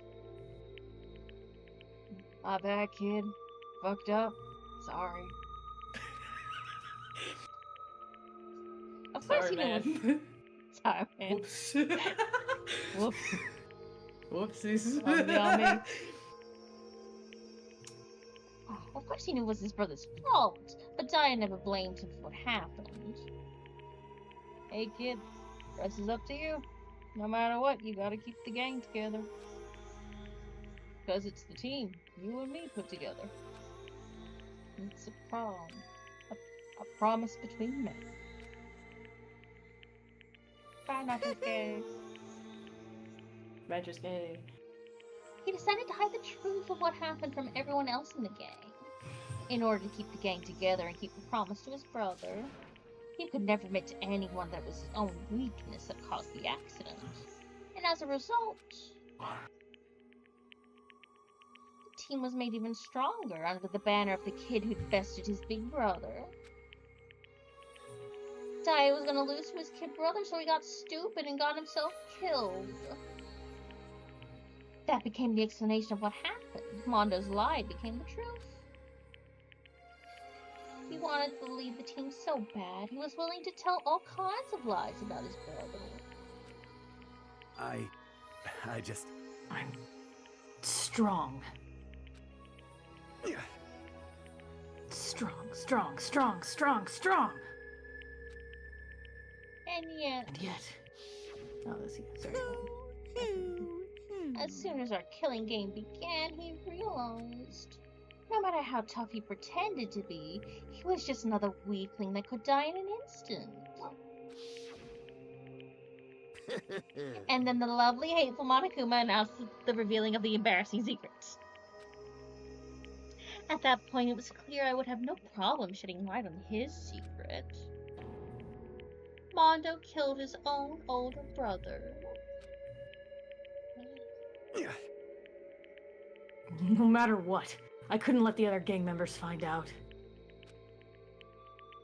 If that happened, everything would have been ruined. Everything me and my brother had worked to create would have been destroyed. His death, all the guilt I'd been carrying around, it all would have been for nothing. So that's why... That's where Mondo. After I saw what Monokuma had on me, my head filled up with a kind of fuzzy uneasiness. It just started swirling around. I never felt anything like it before. I didn't know what to do about it. I wasn't sure what to think or say, but after a while, that fuzzy uneasiness turned itself into a rock-hard lump of anxiety way down in my stomach. It was right about then that Chihiro asked me to start working out with him. And right there, she told me a secret. Seriously? Jesus. I'm sorry. Yeah, I'm sorry I lied to you. But why? Why now? Why are you telling me this all of a sudden? Huh? Huh? Because, I mean, you've kept that secret all this time, right? If anyone found out, you would... But... You're right, but... I want to change. I want to change. I wrap myself in lies. I'm weak. I want to destroy that version of me forever. Her words were like a knife in my gut. I felt like she was exposing the lie I'd been living myself. I have to change. I don't want to be weak anymore. You're so strong. Can't hurt you, right? Whatever secret Monokuma might tell us. You piece of... So what? You're saying I should just say it? What? You're saying if I really am, I should just be able to tell everyone my secret? Huh? Huh? I was jealous. I was jealous of Chihiro's strength. She had the strength to face her own weaknesses, to try and overcome it. It was the kind of strength I never had. I was so jealous of her. And that jealousy broke me. What? What? Are you making fun of me? I'm strong? Are you fucking with me right now? No! I'm not making fun of you. You really are strong, Mondo. I felt like I could hear something starting to creak. Something inside my head. What did she want me to do? What was I supposed to do? Was I supposed to just sit back, let my secret get revealed, and ruin everything? What's wrong? What's wrong? Damn you! Why did you have to tell me all that? Are you trying to rub my failure in my face? I just wanted to... No, I really admire you. I admire your strength. Yeah, that's right. That's right. I am strong. strong. I'm strong. Strong, strong, strong, strong, strong. Stronger than you. You son of a bitch! And stronger than Dia! It's 3 a.m. I can't scream. I don't remember anything after that. When I woke up again, I was lying and my feet covered in blood. I had the dumbbell in my hand and I was just staring at her, down on the ground. Hey. I killed him. I killed Chihiro. Even after all this time, I'm still just as weak as I've always been. And thanks to that, I did something I can never take back. Yeah. Mondo. He was normally so aggressive, so angry. He hid that weak side away from everyone. That was his secret. A weakness like that lived in a heart like his, and it turned him cold-blooded. God damn it. Oh, look at him! You see, you're all just like him. For a secret from the past, for a memory. For that, he killed another living human in cold blood. He couldn't cut free of his regrets from the outside world. He doesn't know what true strength is. Do you see hope anywhere in there? Because I sure don't. You bastard! Just shut up, you son of a bitch! Go ahead, say that again, I dare you! Yep. Okay, I'll say it as many times as I want, is what I want to say, but... Unfortunately, I can't do that right now, because the time for punishing is fast approaching. Punishing? It can't be. You mean execution? Yeah. Well now, well now, well now, well now. That's how I promised you, right? The blacking that disturbs the peace will be punished. Ridiculous. Hold on. Now then, I've prepared a very special punishment. I've prepared a very special punishment for Mondo Iwata, the ultimate biker gang leader. No, wait. Let's give it everything we've got. It's punishment time. Let's go. I love this one. Oh man. I'm not saying that. He said wait. No, we're going. Sorry, man. Oh, I couldn't keep the promise we made. From one man to another.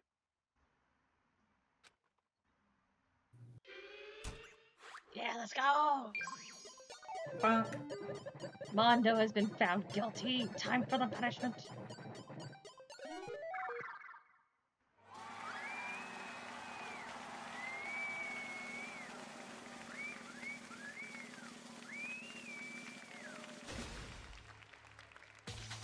Oh jeez.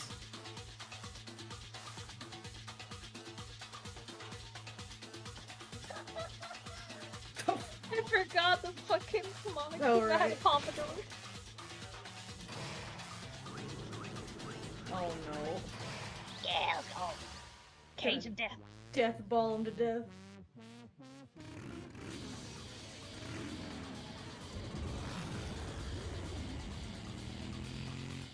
God, he's so stupid.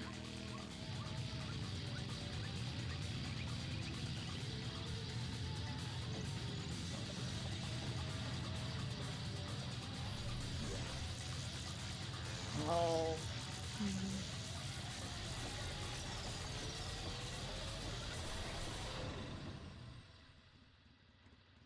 Into a battle. Damn.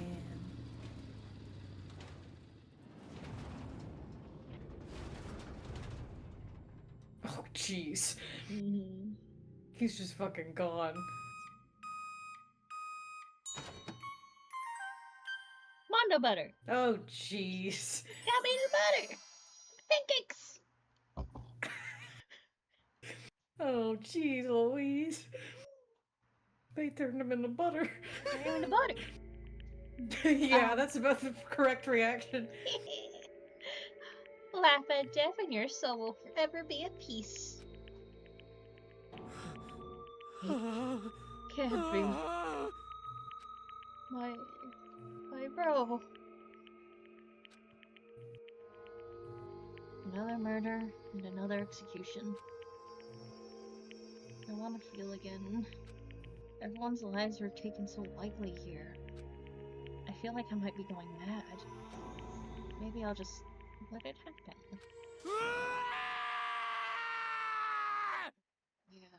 Yeah, no, Bam. I get it.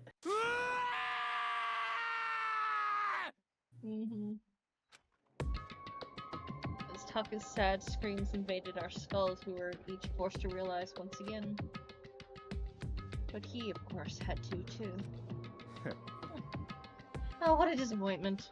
This is the end of the game. I'm going to put you in a fucking suitcase. I'm gonna throw you in a lagoon. Ow! I love you! I'm gonna feed you to the gators. You did not know! That's my son! This fucking guy. This fucking dude. I know him so much! But Byakuya. What is this? You're completely insane, you know that? A game? One of my friends is dead. Do you realize that? Naturally. Of course I do. Because this game is life or death. Hey. I don't have anything to say to you. I don't have a response except that. However, I just don't understand why. Neither does Morgan. Neither do I. Why did you go out of your way to disguise Mondo's crime? What? Why? Isn't it obvious? Because it made things more interesting. I'm gonna shave you. Oh, you cannot achieve him. Shave you. I'm going to dehair you. No. I swear to fucking God. No. I'm going to boil your socks and your shoes for good measure. Not his custom designer leather shoes. Not his baby seal leather boots. Not his baby seal leather boots. Do you know how many kids had to die for that? Many. This place was calm, emotionless, like the voice of death. It chilled me to the bone. Last night, when the murder took place, I was in the library as usual. honestly. So you ignored the no-time rule too. That rule never mattered to me. I don't recall agreeing to it. There is nothing to be done. Well, I don't particularly care. Please continue. The night grew late, and I decided to turn to my room, which is when I stumbled upon it. I spotted Mondo coming out of the girls' locker room. After he'd gone, I looked inside and saw the corpse. What? Collecting myself. I'm gonna put your glasses in the disposal. I'm gonna fucking... I swear to God. What? You mean you actually witnessed the murder? He was such a fool. He didn't have the slightest idea that I'd seen him. Well... So, you're saying you knew who the culprit was from the very beginning? That's right. Indeed. But if that had been the end of it, how boring would that have been? I mean, what a waste of time to have the answer revealed right at the beginning. Which is why I decided to lend a little helping hand. I thought it would liven things up. You did all that to liven things up. I mean, the English language cannot compile the amount of things I'm gonna do this man. Destroy him. Good nuts. So, after hearing about Genocide Jack from Toko, you decided to use that to create the fake murder scene. But... Damn, man. If we hadn't figured out who really done it, you would have been dead too, right? Well, obviously I would have revealed the truth before it reached that point. And who would have fucking believed you? You didn't even know the rooms were switched, you fucking... course. Byakuya turned and looked me in the eye. I could feel his sharp eyes piercing into me. Thanks to a certain remarkable someone, it never did. And I was able to perform an interesting experiment. Interesting. Once I do decide to become blackened, I know who I'll have to watch out for. But... Correct. So that was your reason. Are you satisfied? I'm not. Indeed. Yes, we are done listening to your story, and I'm tired of hearing you talk. Moving on. Hey. There's something I'd like to ask Monokuma. Taka is just grossly sobbing in the background. I know, they're having this casual conversation. Meanwhile, he is at the lowest point in his life.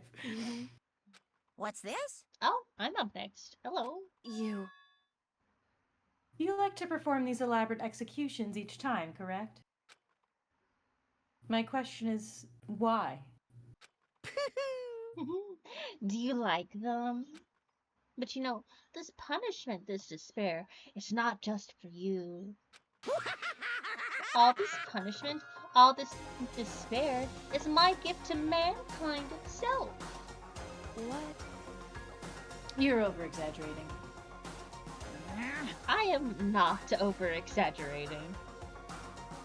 These punishments are meant to transform all hope to despair. Damn. What do you mean? Mean? Mean. What the heck? Mean. Damn it! Good grief. I don't understand why you have to pick apart every little stupid thing. Whatever, it doesn't matter. In the end, I'm going to stand alone as the victor, and then everything will be revealed to me. Ooh, how exciting! The noble son of a noble family. Truly, you understand me. I think this is the start of a terrifying friendship. That's enough. Shut up. I would never stoop to the level of a childish criminal like you. Let me just say this. After I achieve complete victory, you're up next. I'm going to find you and kill you. Understand? In the name of my family. In the name of the Zogami family, for which victory is a foregone conclusion. You're getting all riled up! Ooh! So cool! It's like you're the main character of a video game or something. No trash mouth for you.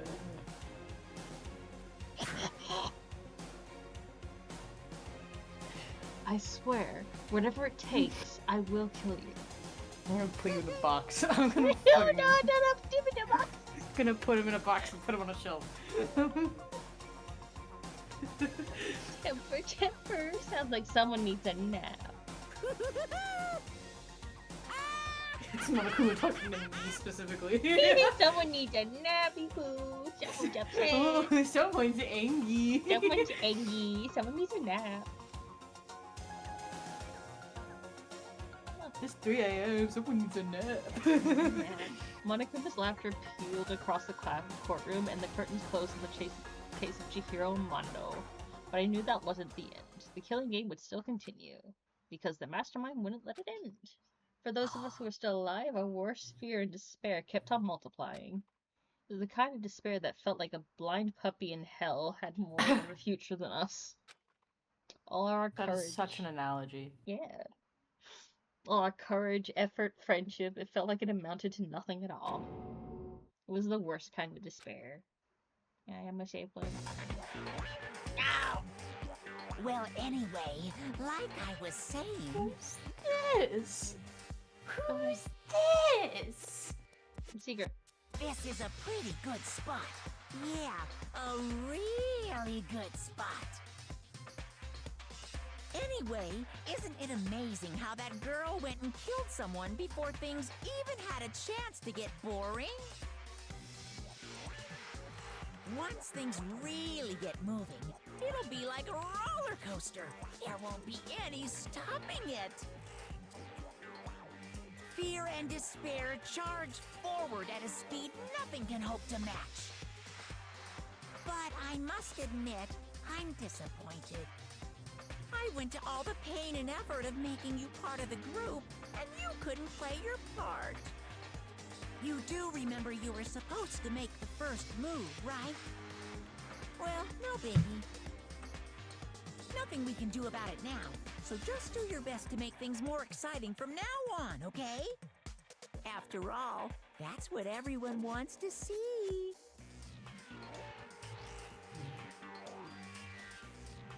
There's one thing I'd like to ask you. As long as you don't want to know my measurements, fire away. Oh my god. The 16th high school student, I mean. Ooh. My, you really took me by surprise there. I know I said you could ask anything, but...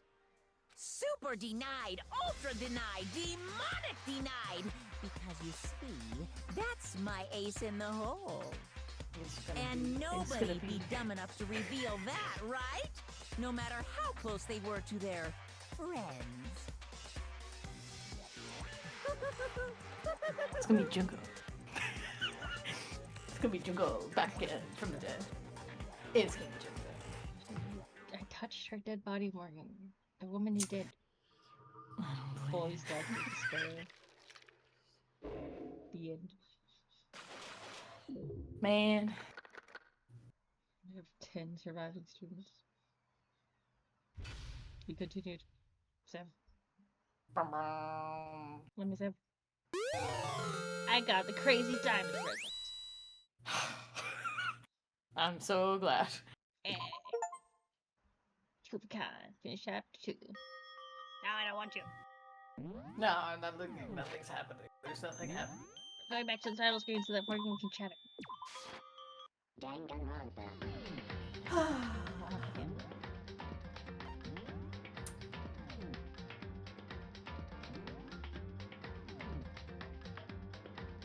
Yeah, sure, you'll do. Chapter 2. I'm trying to decide if I'm like awake enough to delve into the complexities of gender and whatnot right now, because I do have, and it might be an unpopular opinion, just knowing the sort of circles I'm in. I have opinions over Chihiro's gender, and in the sense of me personally thinking that finding a bit more fascination with the concept of Chihiro being a boy, like just a cis boy in this sort of context, just given what the story panned out. Regardless, the story handled it transphobically. Oh yeah, definitely. Because this went the direction I thought it would, because I've seen enough anime in my time. I've seen enough stories like this where it always happens like that, of where if the character is discovered to be like, gasp, they were actually a boy, like usually that's the narrative and omniscience of being like, yes, they were a boy. It's not that they were a trans woman, they were a boy who was either cross-dressing or whatever. Because the narratives decided that was what it was, and the characters just know this because they clearly don't have girl parts, so, you know, da-da-da-da. Like, so I had a feeling that was the direction it was going to go in, where it's just like, no, it's not that Chihiro is canonically in the text like a trans woman, but is instead like, you know, a fairly not uncommon Japanese trope of being of a boy who's cross-dressing as a girl for XYZ reasons. Regardless of my opinion, I will still say with my full chest that the way the story obviously handles it is still transphobic, because it was, you know, I mean, going even beyond the idea of violating a corpse's privacy in such a way that Coco made everybody do, but also like just in the idea that the moment it was revealed, everyone immediately switched to using he/him pronouns and saying that Chihiro was a boy and using she in quotation marks. Like, regardless of what I think Chihiro's gender is, regardless of my interpretation, regardless of the actual story's intent, that is still transphobic. Period. Because you don't know. You don't know whether what Chihiro's actual mind was at the time. Obviously, it gets revealed later, but at the time, it's the characters basically being like, oh, Chihiro doesn't have tits? Like, then it must be that Chihiro is actually been a boy this whole time. Like, that is transphobic, period. Regardless of what Chihiro's identity was, if in, like, you know, in passing, everyone had acknowledged that and known Chihiro as being a girl. The fact that changed immediately upon knowing the fact that, like, you know, basically immediately upon knowing, like, what Chihiro's body looked like. You know, that is transphobic, period. I do think, and I mean, this comes also partly from my own personal, like, life experience a little bit. I have a lot of, I've talked about this plenty of times. I don't know if this has been on these streams or but in just general in my life, about the fact that I have a lot of personal opinions over the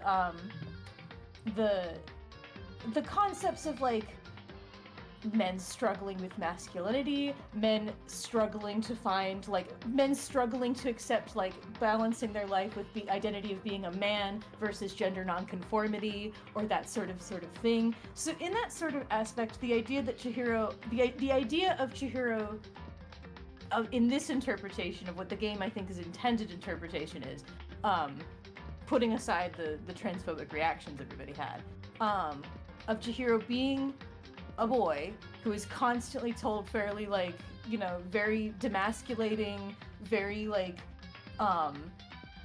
hurtful stuff in that sense, to where basically she was just like, well, it'd just be easier to be a girl because then no one's gonna question if I am super petite and small. No one's going to question if I'm not physically stronger like other boys, you know? So it's just easier for me to be a girl, but in reality, I like being around the guys. I like being a part of the guys. I admire the guys who are big and strong and, like, whatever. And I mean, in that regard, that's partly why, in a way, I'm, like, in my mind, I'm, like, interpreting Chihiro in that way of being, like, I idolize Mondo, who I see as the most, like, the peak masculine man type thing. I wish I could be like him. And you know what? I'm gonna do that. I will become like him. I'm gonna try to aspire to be like him. That's why, you know, Chihiro trusted him to go to him to ask him for help and stuff, and it ended up being a horrible thing. And then also going into the story idea of Mondo being the opposite. He is supposed to be, like, the macho man of the group, the most, like, masculine of men, but he also has his own insecurities and difficulties with his own masculinity and his own identity as a man. To where seeing Chihiro, who at this point he had assumed was just like a cis girl of the group, telling, like, yes, so here's my real identity, and I want to work to become like you. I want to work stronger, and I'm ready to tell everybody. I'm ready to, like, be honest about this, regardless of however everybody might react about this, whatever. I'm ready to tell them, like, and seeing that as almost, like, there's something to me, for me personally, of the idea of a super masculine man seeing a very gender non-conforming feminine man and being jealous of his masculinity in that sense. Mm-hmm. And that can still be interpreted as again, Chihiro can still be interpreted as trans femme in that analogy, because it can still almost, it still just sort of becomes a thing of Mondo basically being like, holy shit, this girl is more masculine than I am, and I have an issue with that. But it's like, in my mind, I'm like, I see what the purpose of the story was doing with it. Again, regardless, the way it is written and executed is transphobic. Extremely so. Just in the way that the characters react and the way that they behave about it, and that kind of a thing.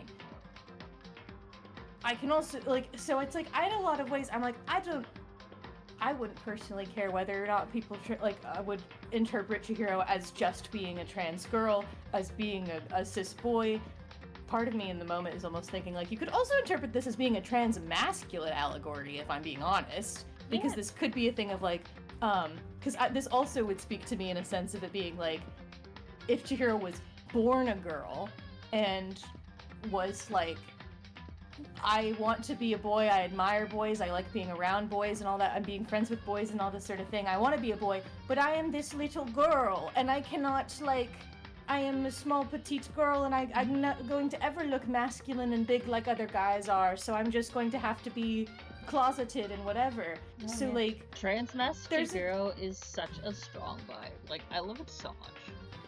Yeah, which in some ways I think that's almost where my mind kind of leans, I think, right now.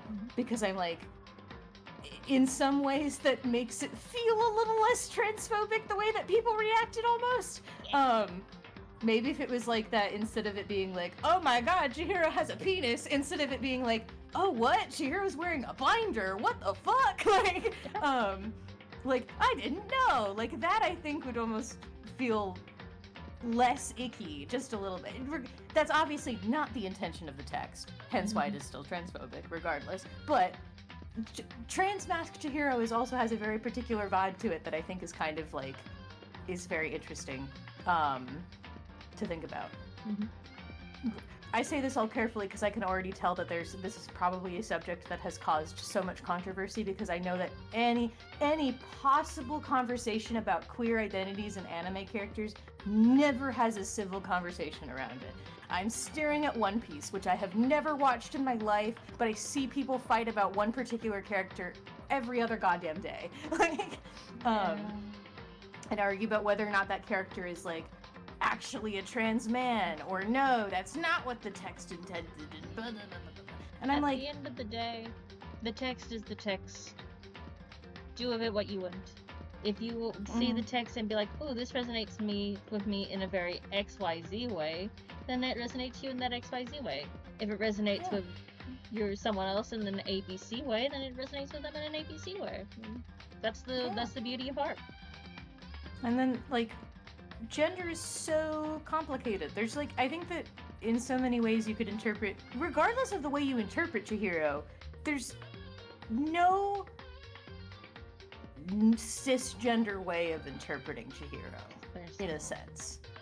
Even if you interpret Chihiro as being a cis man who wants to be a man and is just insecure with his masculinity, there's still something very genderqueer about the idea of, first of all, choosing to just pass as a woman instead.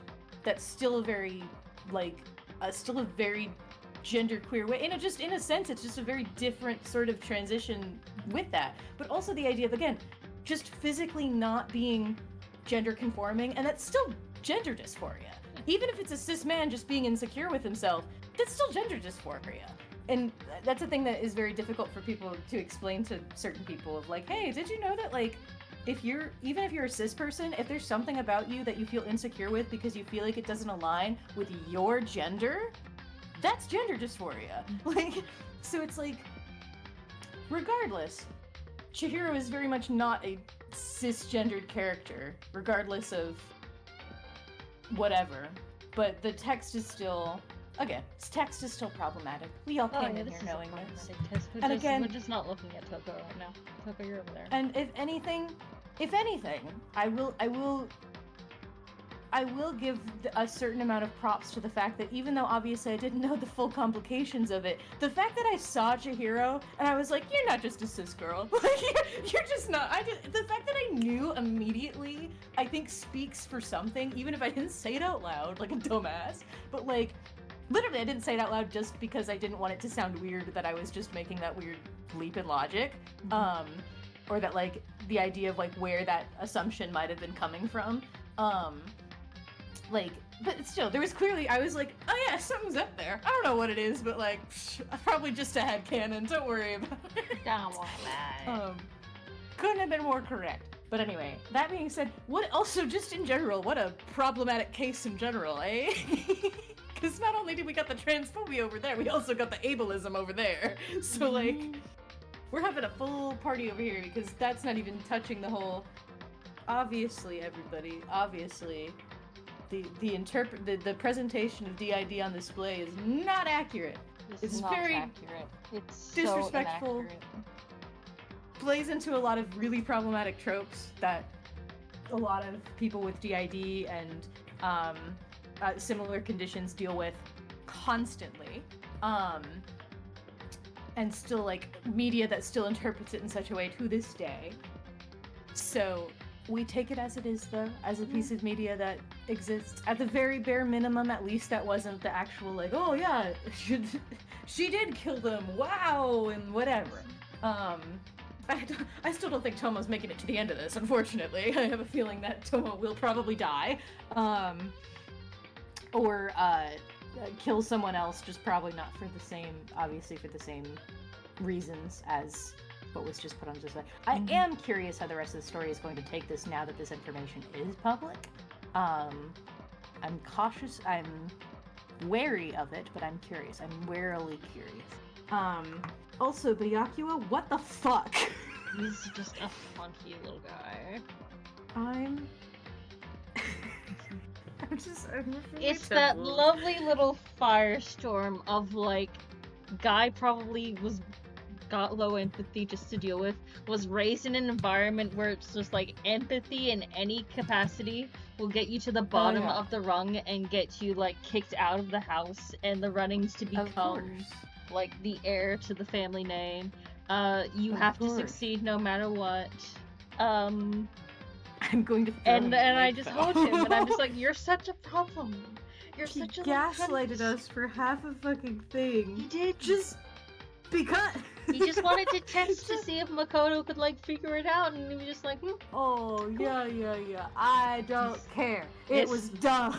It was dumb, and I'm just like, he could have gotten everyone killed for nothing, for just to be dumb. That would have like, been he could have just. Yeah, like, here's the thing. It wouldn't have been dumb had he saw Mondo leave and been like, oh, how curious, and then just not told anyone. Just to see if Makoto could figure it out, whatever. That wouldn't be interesting. But no, he had to go the extra mile, just string a girl up from the fucking... to paint the walls in her blood just to blame another girl who confessed her deepest, darkest secret to him, and just out her like that. And I'm just like, this man. Everybody's cards need to be on the table. I love him. I swear to no God. Problem. And I think the most unfortunate thing is I look at him and I'm just like, he's not gonna kill anyone. He's not gonna. If he does, it's gonna be at the very, very end of the game, and he's gonna be like the final boss or whatever. And it's gonna be that like we totally know he did it. He but we can't kill anyone. You put him in a how. box and put him on a shelf. Exactly. I put him in a box and I put him on a shelf. But I'm like. Anyway, Mondo, my guy, I can't believe you betrayed me like this. But also, it has now put me in a state of like, I have to reconfigure some of my perceptions, as well as, generally also being afraid of the fact that all of these cases are only going to get more convoluted, and now I'm just like, oh no. So, at the end of the game here, because it's 3 a.m., to wrap up my thoughts, in terms of, and my list, because I've made the lists before of who I think are likely to die versus likely to have been the killer. I think in our, like, victim category, I think unfortunately Ai is in there, because she's still kind of a nothing burger right now, if I'm honest. She's kind of just been there, so I feel like she might be decently likely to be killed. Though I guess that could also make her a killer, though, because it could just be that, like, oh yeah, she's been the sweet and nice, you know, Asahina, just hanging out, and then, oh, well, something drove her, because obviously the whole theme here is that they find, that Monokuma finds ways to drive them all to actually, like, commit horrible crimes. So, you know, who knows could snap under the pressure. I'm convinced that Celeste is probably going to kill someone, and I wonder how likely it would be if Celeste is to kill someone with Hifumi being an accomplice. Because they've discussed this, and they've established this dynamic between the two of them, of her being able to basically make him do whatever she says. And also, clearly, he will hide shit. He will clearly just not tell people things. So I do think there's an opportunity for a story arc like that, where Celeste commits a crime and Hifumi directly lies on what he either witnessed or lies about an alibi, whatever, to protect her. Just due to that dynamic that they have going right now. Sakura, I feel like, would make a crazy murder victim, obviously, because I think that, you know, she's supposed to be the strongest and most powerful fighter in the world, so the idea of, like, someone killing her is like, holy hell, who could have possibly, like, overpowered her and done that? And that being a complicated thing. I'm trying to go through my things. Yoshihiro is probably... At this point, I think he's just dumb. I don't think it's an act anymore. I think he's just like that. And I think that he's probably just gonna be a murder victim more than a murder suspect. Because I think that he's, unfortunately, a little dumb. And I think that he's, at most, he'd be a witness who doesn't realize what he's witnessing, but... You know, that's just me. I could be wrong.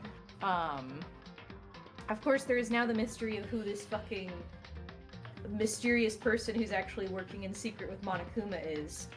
Because that is an interesting statement of, like, you were supposed to do something first. Like, you're supposed to make the first move, actually, and you didn't. So now we're like, whatever. I'm thinking... I truly don't know who that could be. My gut instinct, weirdly the first name that came to my mind was Hifumi for some reason? I don't think that's who it is, but like, that would, I don't know why, that was the first one that my gut says, so I'm putting it out there just because that's what my gut said first. My other ideas, would it be being Coco, because right now we don't know what she's the ultimate of yet, so there's a lot of mystery around her that we don't quite know yet. So it could be her, and my other two guesses would probably be either Yoshihiro, because he is the only adult here. That is also another subject that's kind of, you know, technically he's a high schooler who's been held back a billion times. But like, it could be that he was brought here almost, again, maybe he is acting dumb, and maybe he actually is kind of working with them a little bit. Or...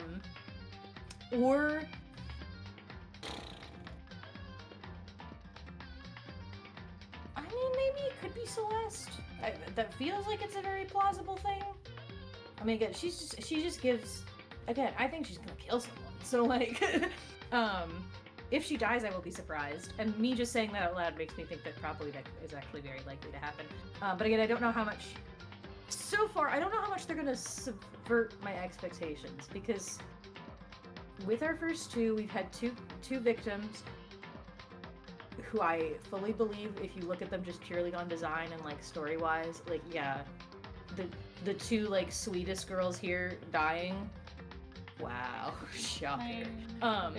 And both of our killers so far have had designs that leaned a more edgy way, which would be obviously Leon had this very like kind of outlandish, like not necessarily evil, but definitely very edgy and like sharp-edged look to him. And then Mondo, who obviously is just big and intimidating.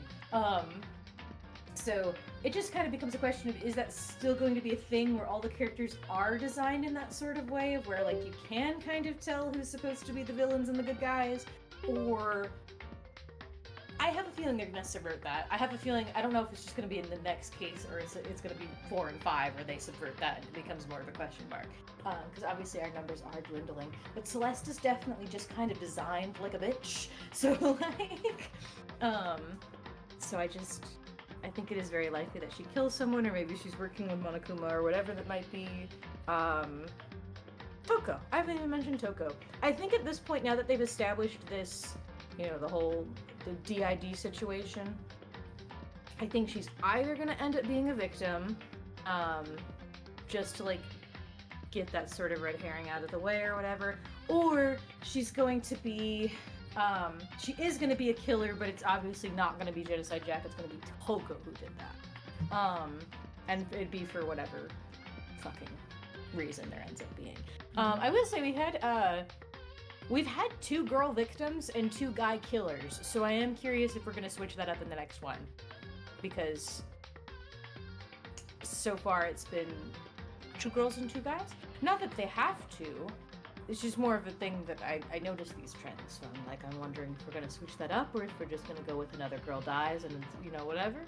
But anyway, those are my thoughts. My eyes are starting to close involuntarily. Thank you for coming to Danganronpa, everyone. Morgan's traveling next week. Not next week. Morgan's traveling week soon. after. Week after. I'm traveling, yeah. I should be, I'm here next week. I travel on the 23rd, so. We can start chapter 3, the in-between chapter 3. Yay. Next time. Discover what's been revealed in the school now. Comfort my Blorbo in his time of distress. Comfort the Blorbo. Listen. My guy, Taka. I get it, man. You and me both, man. We both trusted him. We thought he'd never do such a thing. Thank you everyone for coming. Hope you had a good time.